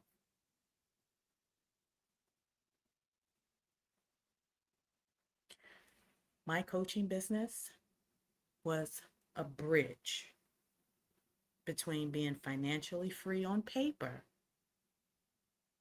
and believing that I was financially free to fully retire. The process of crossing this bridge was my evolution. I allowed myself to evolve. I still left the career. I did it scared, but I allowed myself to evolve. So, whatever that bridge is for you, I'm not saying start a business, whatever that bridge is for you, do that thing to allow yourself to evolve. Do not spend another 10, 15, 20 years tethered to something that you know the chapter is over. Allow yourself to evolve. I left one six-figure income and I built another one. I love my clients. I love them down. Some of you have become great friends. Which, by the way, I'll see y'all in Thailand for my birthday this year. I saw your email going back and forth. So some of my clients have become great friends. They're traveling the world to come hang out with me in this new, beautiful place that I've now called home. I know I have changed lives, potentially generations. None of that would be possible if I didn't allow myself to evolve. If I was still Malika, tethered to that job until age 55 or 60, still living in Washington, D.C., none of you would know me. I would not have been able to touch your life. I would not have been able to change your children's future. Because of the work I did, I was not very transparent online. I didn't have a footprint online. Allowing myself to evolve has allowed me to connect with so many of you.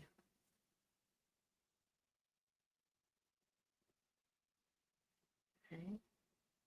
But now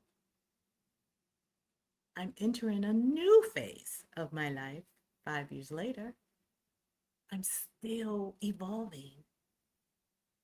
And the purpose for my business has been fulfilled. I no longer need the bridge. I've crossed it and walked over to the other side.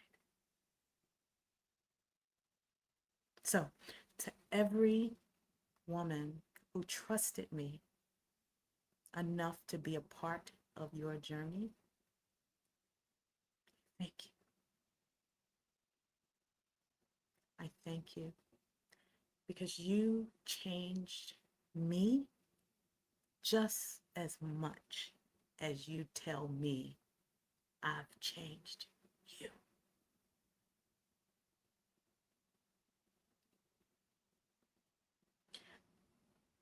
But when I made this decision, what I struggled with the most was feeling like I was leaving you stranded.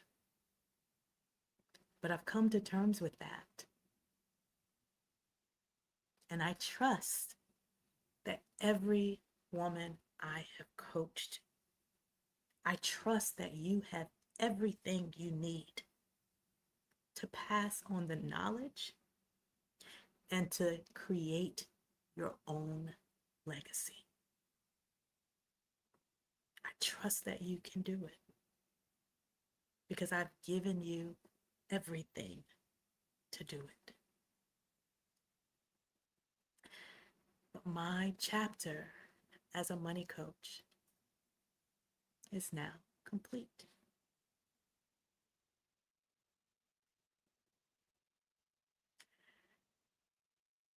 I spent years building a portfolio to buy my freedom. And now I'm ready to fully live what it means to be free without any obligations, without any commitments, a little more dilly dallying, enjoying life in my new home country, the kingdom of Thailand. that I absolutely love more and more every month that I'm here. I owe you all so many videos on how life has evolved since being here in Thailand. And of course, I will continue sharing my experiences and my financial knowledge with you here on YouTube without the finance bro language, of course. But girl, am officially retired now. As of this moment, everybody now knows I am officially retired and it feels so good. I don't know what's next, but I'm excited for whatever life has for me. Financial freedom truly, truly is the best gift that you could ever give yourself. I promise you. Girl, I'm retired.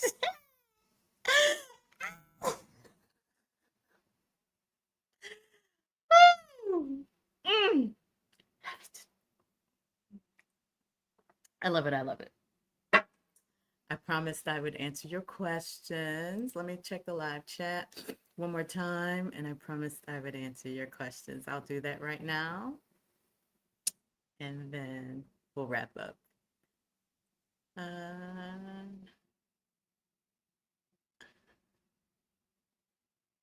I love to be a part of your community and have that accountability for health and fitness.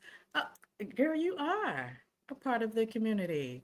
I share health and wellness videos probably about once a month.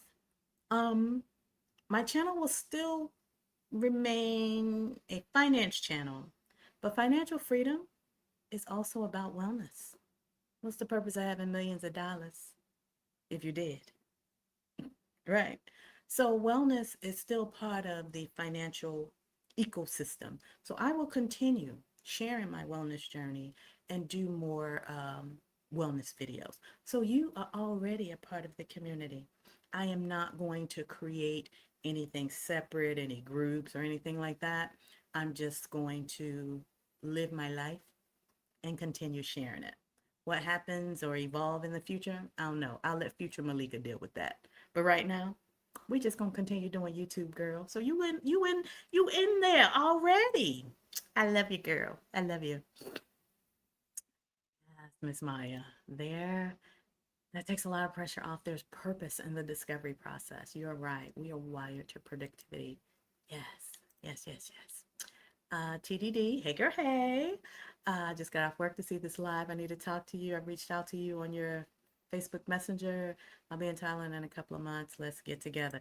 Girl, I ain't on Facebook. I don't do Facebook no more. Y'all know what? The only social media platform I like, other than YouTube, of course, YouTube is my main platform. But the only other social media platform I like is Threads. I love Threads. I be on Threads all the. I don't post as much on Threads, but I be in all y'all business on Threads. I be in other people's comments on Threads. Threads just feel like one big family because you can curate your feed. In fact, I just told the algorithm just yesterday, you can tell the algorithm what you want to see.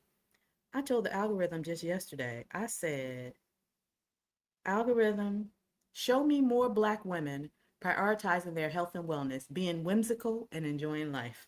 Because that's all I want to see. And then when the algorithm showed me all y'all, then I just hop in y'all comments and get in y'all business. I stay on Threads. So yeah, if y'all want to hang out with me, chat with me when I'm not on YouTube, come on over to Threads. I'm over there, Money Coach Malika too. But yeah, I'm not on Facebook. I don't do Facebook. I don't do Instagram. All the other popular stuff. I don't do none of that. Girl, I got time. I got time. Let's see. Thank you. You're glowing. Thailand Heat is loving your skin, girl. That Thailand Heat child is a dragon's breath. Thailand is a dragon's breath. It's hot. Girl, it's hot. But yeah, my skin loves Caribbean. Can't wait to return. Congratulations on retirement. Thank you, girl. I'm on sabbatical 2 years now. I know that's right. I love that for us. Feels wonderful. Good for you. Good for you. Yes. Many blessings to you and the work you've done. Thank you. Thank you. Congratulations. Congratulations. Oh, thank you. Thank you. Thank you. Thank you. Thank you. Where are you in Thailand? I'm in Bangkok. Yes. Shout it from the hills, girl. Yes. I'm retired. I'm retired now. Can I contact you through Threads? You can check with me on Threads. What do you mean contact me? You mean privately? Uh, y'all, y'all just heard what I said about obligations and commitments. Just heard what I said about obligations and commitments. I don't know what you're getting at, girl. What you talking about? We could chat on Threads, but if it requires a private conversation, that sounds like you're asking something of me, and I can't commit to that. I can't commit to that. But what I will commit to is the questions that I promised I would answer. Okay, let's start here. I'd like to retire in 5 years, but I'll still have a mortgage in 5 years. I have concerns about still having a mortgage while being retired. What are some considerations? Faithful Jones, you may not like my answer, but I'm gonna tell you the first thing that came to mind. Girl, sell that house. The first thing that came to mind, sell that house. You still want the house, girl? Sell that house and get free. Untether yourself from obligations. Didn't we just talk about obligations? Sell that house, girl. Sell that house. And I know it's probably a big old beautiful house. You don't need all that in retirement. Sell that house, take a chunk of it, downsize, and either buy you a house outright with no mortgage, or girl, take that money and move abroad. Take that money and move abroad. My expenses abroad. Oh, this will be a separate video. I don't want to take up this video. I'll do a Thailand expenses video. My expenses that I had in the United States, 1 month, I can live in Thailand for 3 or 4 months. So with the portfolio that I have now, that I built with the intent on retiring in the United States, still considered financially free in the United States, to now be here in Thailand, check. Work for what? Girl, sell that house, invest the money, create passive income to live on. And if you're planning to move abroad, that's even better. Go sell the house. Get rid of the obligation. But other options, um, other than paying off the mortgage, you want to retire in 5 years, but still have a mortgage in 5 years? Could you earn more money to pay it off faster? You don't say what your balance is and how much long you have on the mortgage. So I can't do like a financial assessment for you because I don't have enough data to analyze. Um, but if you're still in that hustle and grind mode, make more money or reduce your expenses so you can pay off the mortgage faster. That's another option. If you're committed to staying in that house, you want that's your forever home, pay off the mortgage faster. Right? Those are the only two reasonable options that I could think of, either paying it off or selling the house and getting rid of the obligation. There are probably some other options that are available, but I would need more data in order to discuss those. But they're probably more complicated options that will require you to delay your retirement anyway. So I don't think they are options that you should consider. Girl, sell that house. Sell it. My last private wealth coaching client, she retired. She was already retired. She just wanted to restructure her portfolio so that she was creating passive income to pay for her expenses without having to draw down too much from her balance. And one of the decisions that she made was to sell her house that she had been in for probably 30 years, And because she learned how to invest, she also learned the strategy on how to invest the proceeds from selling her house. And now I think she's doing scouting trips around Europe. She's thinking of moving to France or Italy. I love that for her. She's a 70. Don't get me the line. I know she was already retired. I don't remember exactly how old she was. But yeah, she's selling her house. Selling her house, investing the proceeds, creating passive income, and then moving abroad to live her best life. Let's see. What other questions? What about the concept of ikigai, when you do what gives you purpose? I I don't know what that means, Miss Maya. Look, let me Google real quick. That doesn't have to be a job. What is your purpose? I think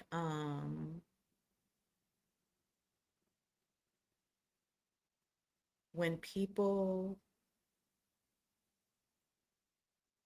have thoughts about what their purpose is, and this is no offense to you, I hope you don't take this the wrong way, but I think when people consider what their purpose is, it's because they're still tied to capitalist society and needing to feel productive, needing to feel like they're doing something that makes their existence worthwhile. I think that's a capitalist thought, a capitalist mentality, because you feel like you need to be doing something to be alive. Um, and I say that with the caveat that I don't know what ikigai is. I don't know what that is. I'm looking it up right now. So I say that without the context of that meaning. But I have it up now. It's a Japanese concept that translates to a reason for being. Do you need to have a purpose to have a reason for being? Or the reason for getting up in the morning? That's the definition that Google is giving me. Do you need to have a purpose to get up in the morning? I don't, like you said, it doesn't have to be a job. I agree with that. I also don't think it has to be tied to a purpose. Why do you have to have a purpose to be productive, to give to other people, to be of service to other people? Why do you have to have a purpose in order to feel like you have a reason for being? That's what I think is associated with capitalist mentality. So although I didn't understand the word, I was still on the right track, right? My reason for being is that God gave me breath. God opened my eyes again and said, I'm not done with her yet. And whatever way he plans to use me, I have reached a phase in my life where I can relinquish all control. I don't have to define the purpose. I don't have to put it in a neat little box in order to satisfy capitalist systems. However, God is going to use me, he's going to do that no matter what, simply from me existing. Like the whole idea of me sharing on live why I'm closing my business and being transparent and vulnerable and sharing my mental transition, my emotional transition. It has benefited you all. Was that a purpose that I defined and set out to do when I hit record? No, I simply exist. And God used my existence for his purpose and his needs. For all I know, there could be someone tomorrow that's praying to understand exactly what I just shared in this video. I don't know that. I don't know who my message is going to connect with. I don't know who's going to relate to what I just said. But that's not for me to know. That's God's purpose. I don't have to define that. I don't have to be productive and have a reason to be alive. I'm alive because he decided that he wanted me to be. He opened my eyes. He gave me new breath. He cleared the cancer from my body. So I just exist and allow him to use me for his purpose. I don't need to define a purpose. I have no desire to be productive, to have a reason for living. I live because I deserve joy. That's it. It could be that simple. What do you think? Let me know your thoughts. And thank you for teaching me a new word, girl. I never heard that word before. And by the way, I'll share a little more. It says understanding ikigai, the popular Western interpretation of ikigai in the capitalist society. It uses a four-part Venn diagram. It finds the balance between what you love, what you're good at, what you can be paid for, and what the world needs. Again, productivity. That's capitalist, that's consumerism.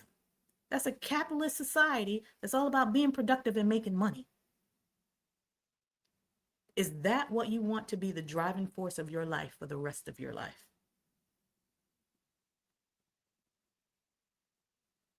I challenge you to question that. In traditional Japanese culture, that was the Western definition. In traditional Japanese culture, ikigai does not have to be a grand career or a massive life mission. Often it is found in the small joys of daily life. I didn't even know what the word meant, and I'm on point either way. Often it is found in the small joys of daily life. This includes, and I'm reading verbatim, eating good food, enjoying nature or a hobby, and spending time with loved ones. Look at that. Look at that. That's exactly what I just said. Simply existing. You don't need to define a purpose for purposes of productivity. That's the Western capitalism way of thinking to keep you serving and working and giving and striving and hustling and grinding. Girl, release yourself. Release yourself of that expectation. Allow yourself to just exist. Enjoy good food. Enjoy nature or a hobby. Creating YouTube videos is my hobby. I could say that.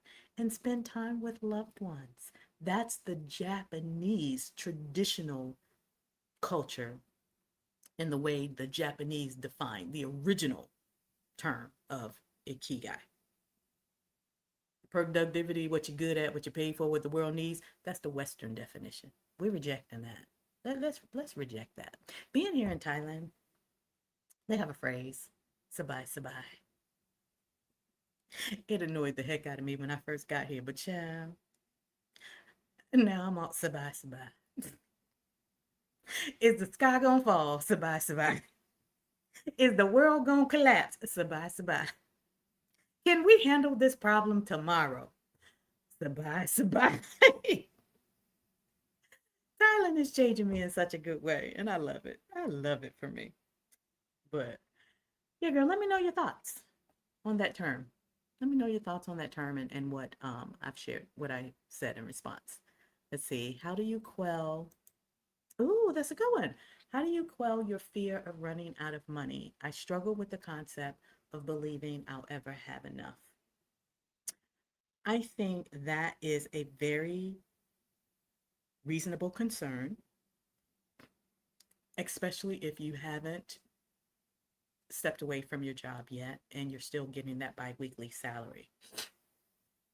You can crunch all the numbers, you can run all the charts and the datas and the all the fancy projections that the financial advisors have. You can do all the things and still feel this way. So I get it. For me, what quelled my fear, and it's going to sound a little morbid, but what quelled my fear is actually experiencing all the things that I feared. All the things that you fear that will cause you to run out of money. A life-changing medical diagnosis. I just experienced it. Substantial medical expenses that, for all intents and purposes, could bankrupt the average American. I just experienced it. A market crash. I experienced that the year I retired. I retired in the middle of a recession. It was a ridiculous decision that I made, but it happened. To use financial terms, there's a phrase called sequence of returns. So if the market crashes in the first 5 years of your retirement, you substantially deplete your balance because you need time for the portfolio to recover to get you where you thought you were going to be. I experienced it, right? Then on top of that, something I never anticipated was having a crappy administration that took the whole country to shit. And that's threatening the economic solvency of the entire country and our standing in the world. I'm experiencing it. So when you're dealing with fear, I don't think it's ever something that you will overcome from planning. You overcome the fear by living through what you feared. And all the reasons why I feared running out of money in the first 5 years, experienced it. So I'm like, it can't get any worse. And if it does, because I've already experienced my worst fears, if it does get worse, I'll live. And if I don't live, hell, it's over. So I don't need the money anyway. I'm laughing to kind of lighten how I feel because I know what I'm saying sounds a little morbid and heavy, but I don't think you can plan away your fears. The only way you overcome fears is with experience. Yeah. So you have to trust that you've done adequate planning, dot all your I's, cross all your T's, speak with a financial advisor before you take the leap, you know, just to validate all of your planning. And then you just have to trust that you've planned enough. And then as those things that you fear happen in life, do what you got to do to get through it. All right? Very good question. Very good question. And it's perfectly normal. So don't think anything is wrong with you because you have fears. That's a normal feeling about retiring, especially retiring early, because you think, oh, I could work one more year. Oh, one more year. In fact, there's a phrase called the one more year syndrome in the retirement community. Even people that are at traditional retirement age, they just hold on one more year because they're afraid of something. Yep. So normal feeling. Can you please recommend fire communities to join and be a part of? Oh girl, it's been so long since I've been active in them, so I can't vouch for the quality of them now. They've, I'm sure they've changed so much. Um, my community is one of them. Right here on YouTube. I appreciate you for being here. Are you subscribed, by the way? But some fire resources that I do recommend, again, I can't vouch for the quality of them now, but I recommend them only because I use them a lot at the beginning of my fire journey. Um, but there is a podcast that I like. Uh, let me get the name of it for you. There's a podcast that I like called Choose Fi. Choose Fi, CHOOSE and Fi, FI. It's a podcast by two men. One is called Brad, and the other is Josh or something. I can't remember. But two white guys. I know at one point one of the white guys left, and it was just one guy, and then he came back. So a lot has changed. So I can't vouch for the quality now. But Choose Five is a podcast that I like a lot. Also on Reddit, there's a Reddit community. You can get a lot of really, really good financial information on Reddit. Like Reddit is like, to me, Reddit trumps YouTube University. Reddit has novices, experts, financial advisors, people that's been in the game for 20 plus years like me. Like they spend their time on Reddit, and they give really, really good information. It's not just the financial influencers you see on here giving financial advice, and girl, you ain't even really retired. Girl, your portfolio ain't even hit seven figures yet. What you talking about? What kind of advice you give? No, these people on Reddit, you can find really, really good information from people that actually live it. But the Reddit community is the Reddit and the /fire. I used to hang out in there a lot. On Facebook, I'm not on Facebook anymore, but I know there are a lot of fire communities on Facebook. I can't vouch for them, but search on Facebook fire, Black women fire. Because I acknowledge that there are some nuances that impact us differently in our pursuit of fire than it do for other people. So if you were to join like an intimate Facebook group, search Black women fire or Black women pursuing fire or something like that. And I'm pretty sure several groups will come up, and just join the most popular one. I don't know personally know anyone that is running them, but I just know the groups exist. I used to have a Facebook group, but girl ain't got time. Ain't got time for that anymore. So I don't run my Facebook community anymore. But yeah, the Choose Five podcast, the Fire Reddit community, and find a Black women fire community on Facebook. So I hope that helps. But my community is also here for you on YouTube. If you have any specific questions, any specific video topics that you want me to address, leave a comment and let me know. I cannot promise you that I will deliver that video like immediately, but I do keep a running list of video ideas, and the ones that both are ideas I know my audience is interested in, and ideas that I have personal experience with that also interest me.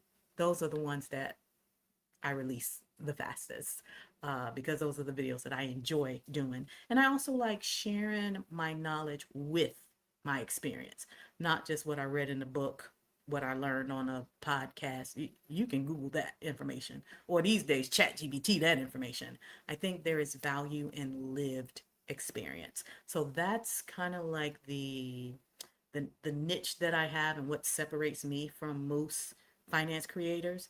I deliver information from my unique perspective, grounded in facts and data, but also delivered based on experience. Um, so yeah, so I'm here for you too if you have any specific concerns that you want to share. All right, last question. Once we get to 100K, can we use the Road to 100K course to double it, or would that be a clarity call? The Road to 100K course is a beginner level course. So if you're already investing, if you already have an investing strategy, if you already know how to manage risk, then the course may not help you very much. I'm going to be honest. But I will say, when I was teaching the materials in that course live, there were several people that joined I think I did it like as a workshop or something. There were several people that joined that were already investors, and they left was like, oh crap, I didn't know that. Oh crap, I'm glad I came. So there is a lot of gaps that can be filled by taking the course. And the course is only 3 I think like 3 hours, and most people break it up into like 3 days. So it's not a time commitment, a heavy time commitment if you decide to take the course. But there are a lot of gaps that even current investors have filled because of the information that I teach in the course. Um, would it help you double it? It depends on your current skills and your current strategy. So I cannot um, say for sure if it will help you double it. But the only reason why I named it Your Road to 100K is really because it was designed for beginners that had not been investing at all, or that were investing and wasn't sure about their strategy. But regardless of whether you're a beginner or whether you're already an investor, the way I deliver, the way I teach is based on strategy. Everything I do is based on strategy. You're not just blindly buying popular index funds or buying stuff just because this is what you heard about and oh, this is in my portfolio now, and you just so happen to get lucky. My portfolio is now over 6 figures. Girl, how you get there? Do you even know what you own? Do you even know how to evaluate what you actually own? Is what you own the best thing for you based on your goals and your lifestyle, or did you just buy that because it's trendy and popular? That's what I unpack and help you to develop the skills for in my course. It's not just what's trendy and you can get for free on social media. So, with that, hope that helps. Uh, I think that was the last question. But for those who want to enroll in the course, you can go to my website, moneycoachmalika.com. It is right there on the main page. And of course, because the course does not include any coaching, it's very affordable. Let's see. I'm going to scan the comments one more time to get any feedback on the way I answered the questions, or see if there were any follow-up questions, and then we'll just wrap up here. I hadn't considered that option. Faithful Jones, hadn't considered that option. I appreciate you giving me an option to think about. Good, good. I'm glad that was helpful. Girl, yeah, sell that house. Oh, here's something that may help you. She said, hey, hopeful. She said, I refinanced my home in 2020, kept the payments the same, which would save me tons on interest and cut down the years. But since my layoff, I decided to pay the lower payments and invest the savings instead. Okay. Oh, you saw her comment already. Good, good, good. All right. It's Maya. I appreciate your insight. Ikigai is actually the opposite of capitalism. Actually, it's not. Based on the definitions that I just read, there's a Western interpretation and there's an original Japanese definition. Based on the Western interpretation, it's exactly capitalism. Doing things you enjoy lead to increased longevity. People who practice is more likely to live up to 100. I'm sure people in Japan, because of the way the Japanese live and the way they eat, and how fit they are, that is what helps them to live up to 100. But a Western person living a Western lifestyle, eating a Western diet, you can do all the woo-woo stuff you want. I don't believe that's going to help you to live to 100. Yes, the Japanese version is a lot simpler. Yeah, I'm glad I learned that word, and I'm glad to know that it's aligned with what I'm already doing. Yeah, that was so good. I'm glad I learned something new. See how y'all be teaching me? Y'all be teaching me stuff too. I loved your response to that. I hate this pressure we are all under to find our purpose and reason for being. Just having air in our lungs should be enough. And let God use you. Be open to evolving and just let God use you.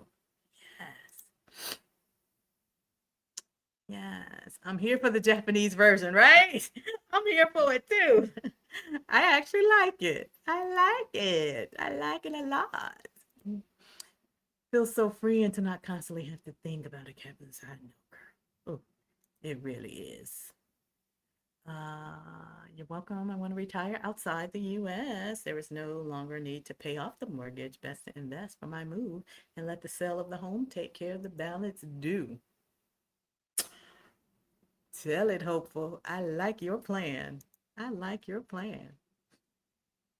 Hey, Miss L, OG in the house. Yeah, watch the replay. I think, in fact, I had you in mind when I came up with the title of this video because I know it's a question that you had asked me before. And when I decided to share, I was like, ooh, I remember L asked me this question. How did I know I was ready. So in a little bit of way, this video was actually for you. So when you watch the replay, leave a comment to let me know what you think and let me know if it was helpful. Ah, you struggle with the fear of not having enough money as well. Yeah. Yeah. Mm-hmm. Real good. You appreciate comprehensive response. Have to let go and trust at some point. Yeah. You have that 1 more year syndrome. A lot of people do. A lot of people do. It's very common. It's very common. I really think, Elle, I really think you will enjoy this video. So yeah, watch the replay. Watch the replay and let me know what you think. Yeah. Awesome. Okay. So we got to the end. But my friends, last thing I'll say is just allow yourself to evolve. Allow yourself to evolve. Give yourself permission to change your mind. Don't wait until things are bad before you start planning the next step or thinking about what you want to do next. Allow yourself to have joy. If there's something that you've wanted to do, it's okay to let go of something just because it's still good. But if you want to do something else that brings you joy, do that. Trust that. And at the end of the day, no matter what, financial freedom is the best gift that you can ever give yourself. Mainly because it gives you choices. When I decided I don't want to do this anymore, there was no financial reason to force me to continue doing it. I was able to make a choice because of the financial freedom. And now I can live, what's this word? Ikige? I don't even know if I'm saying it right. The Japanese word, ikige. I can live my life and do what I enjoy and just exist. I'm retired, y'all. Until the next video. Bye for now.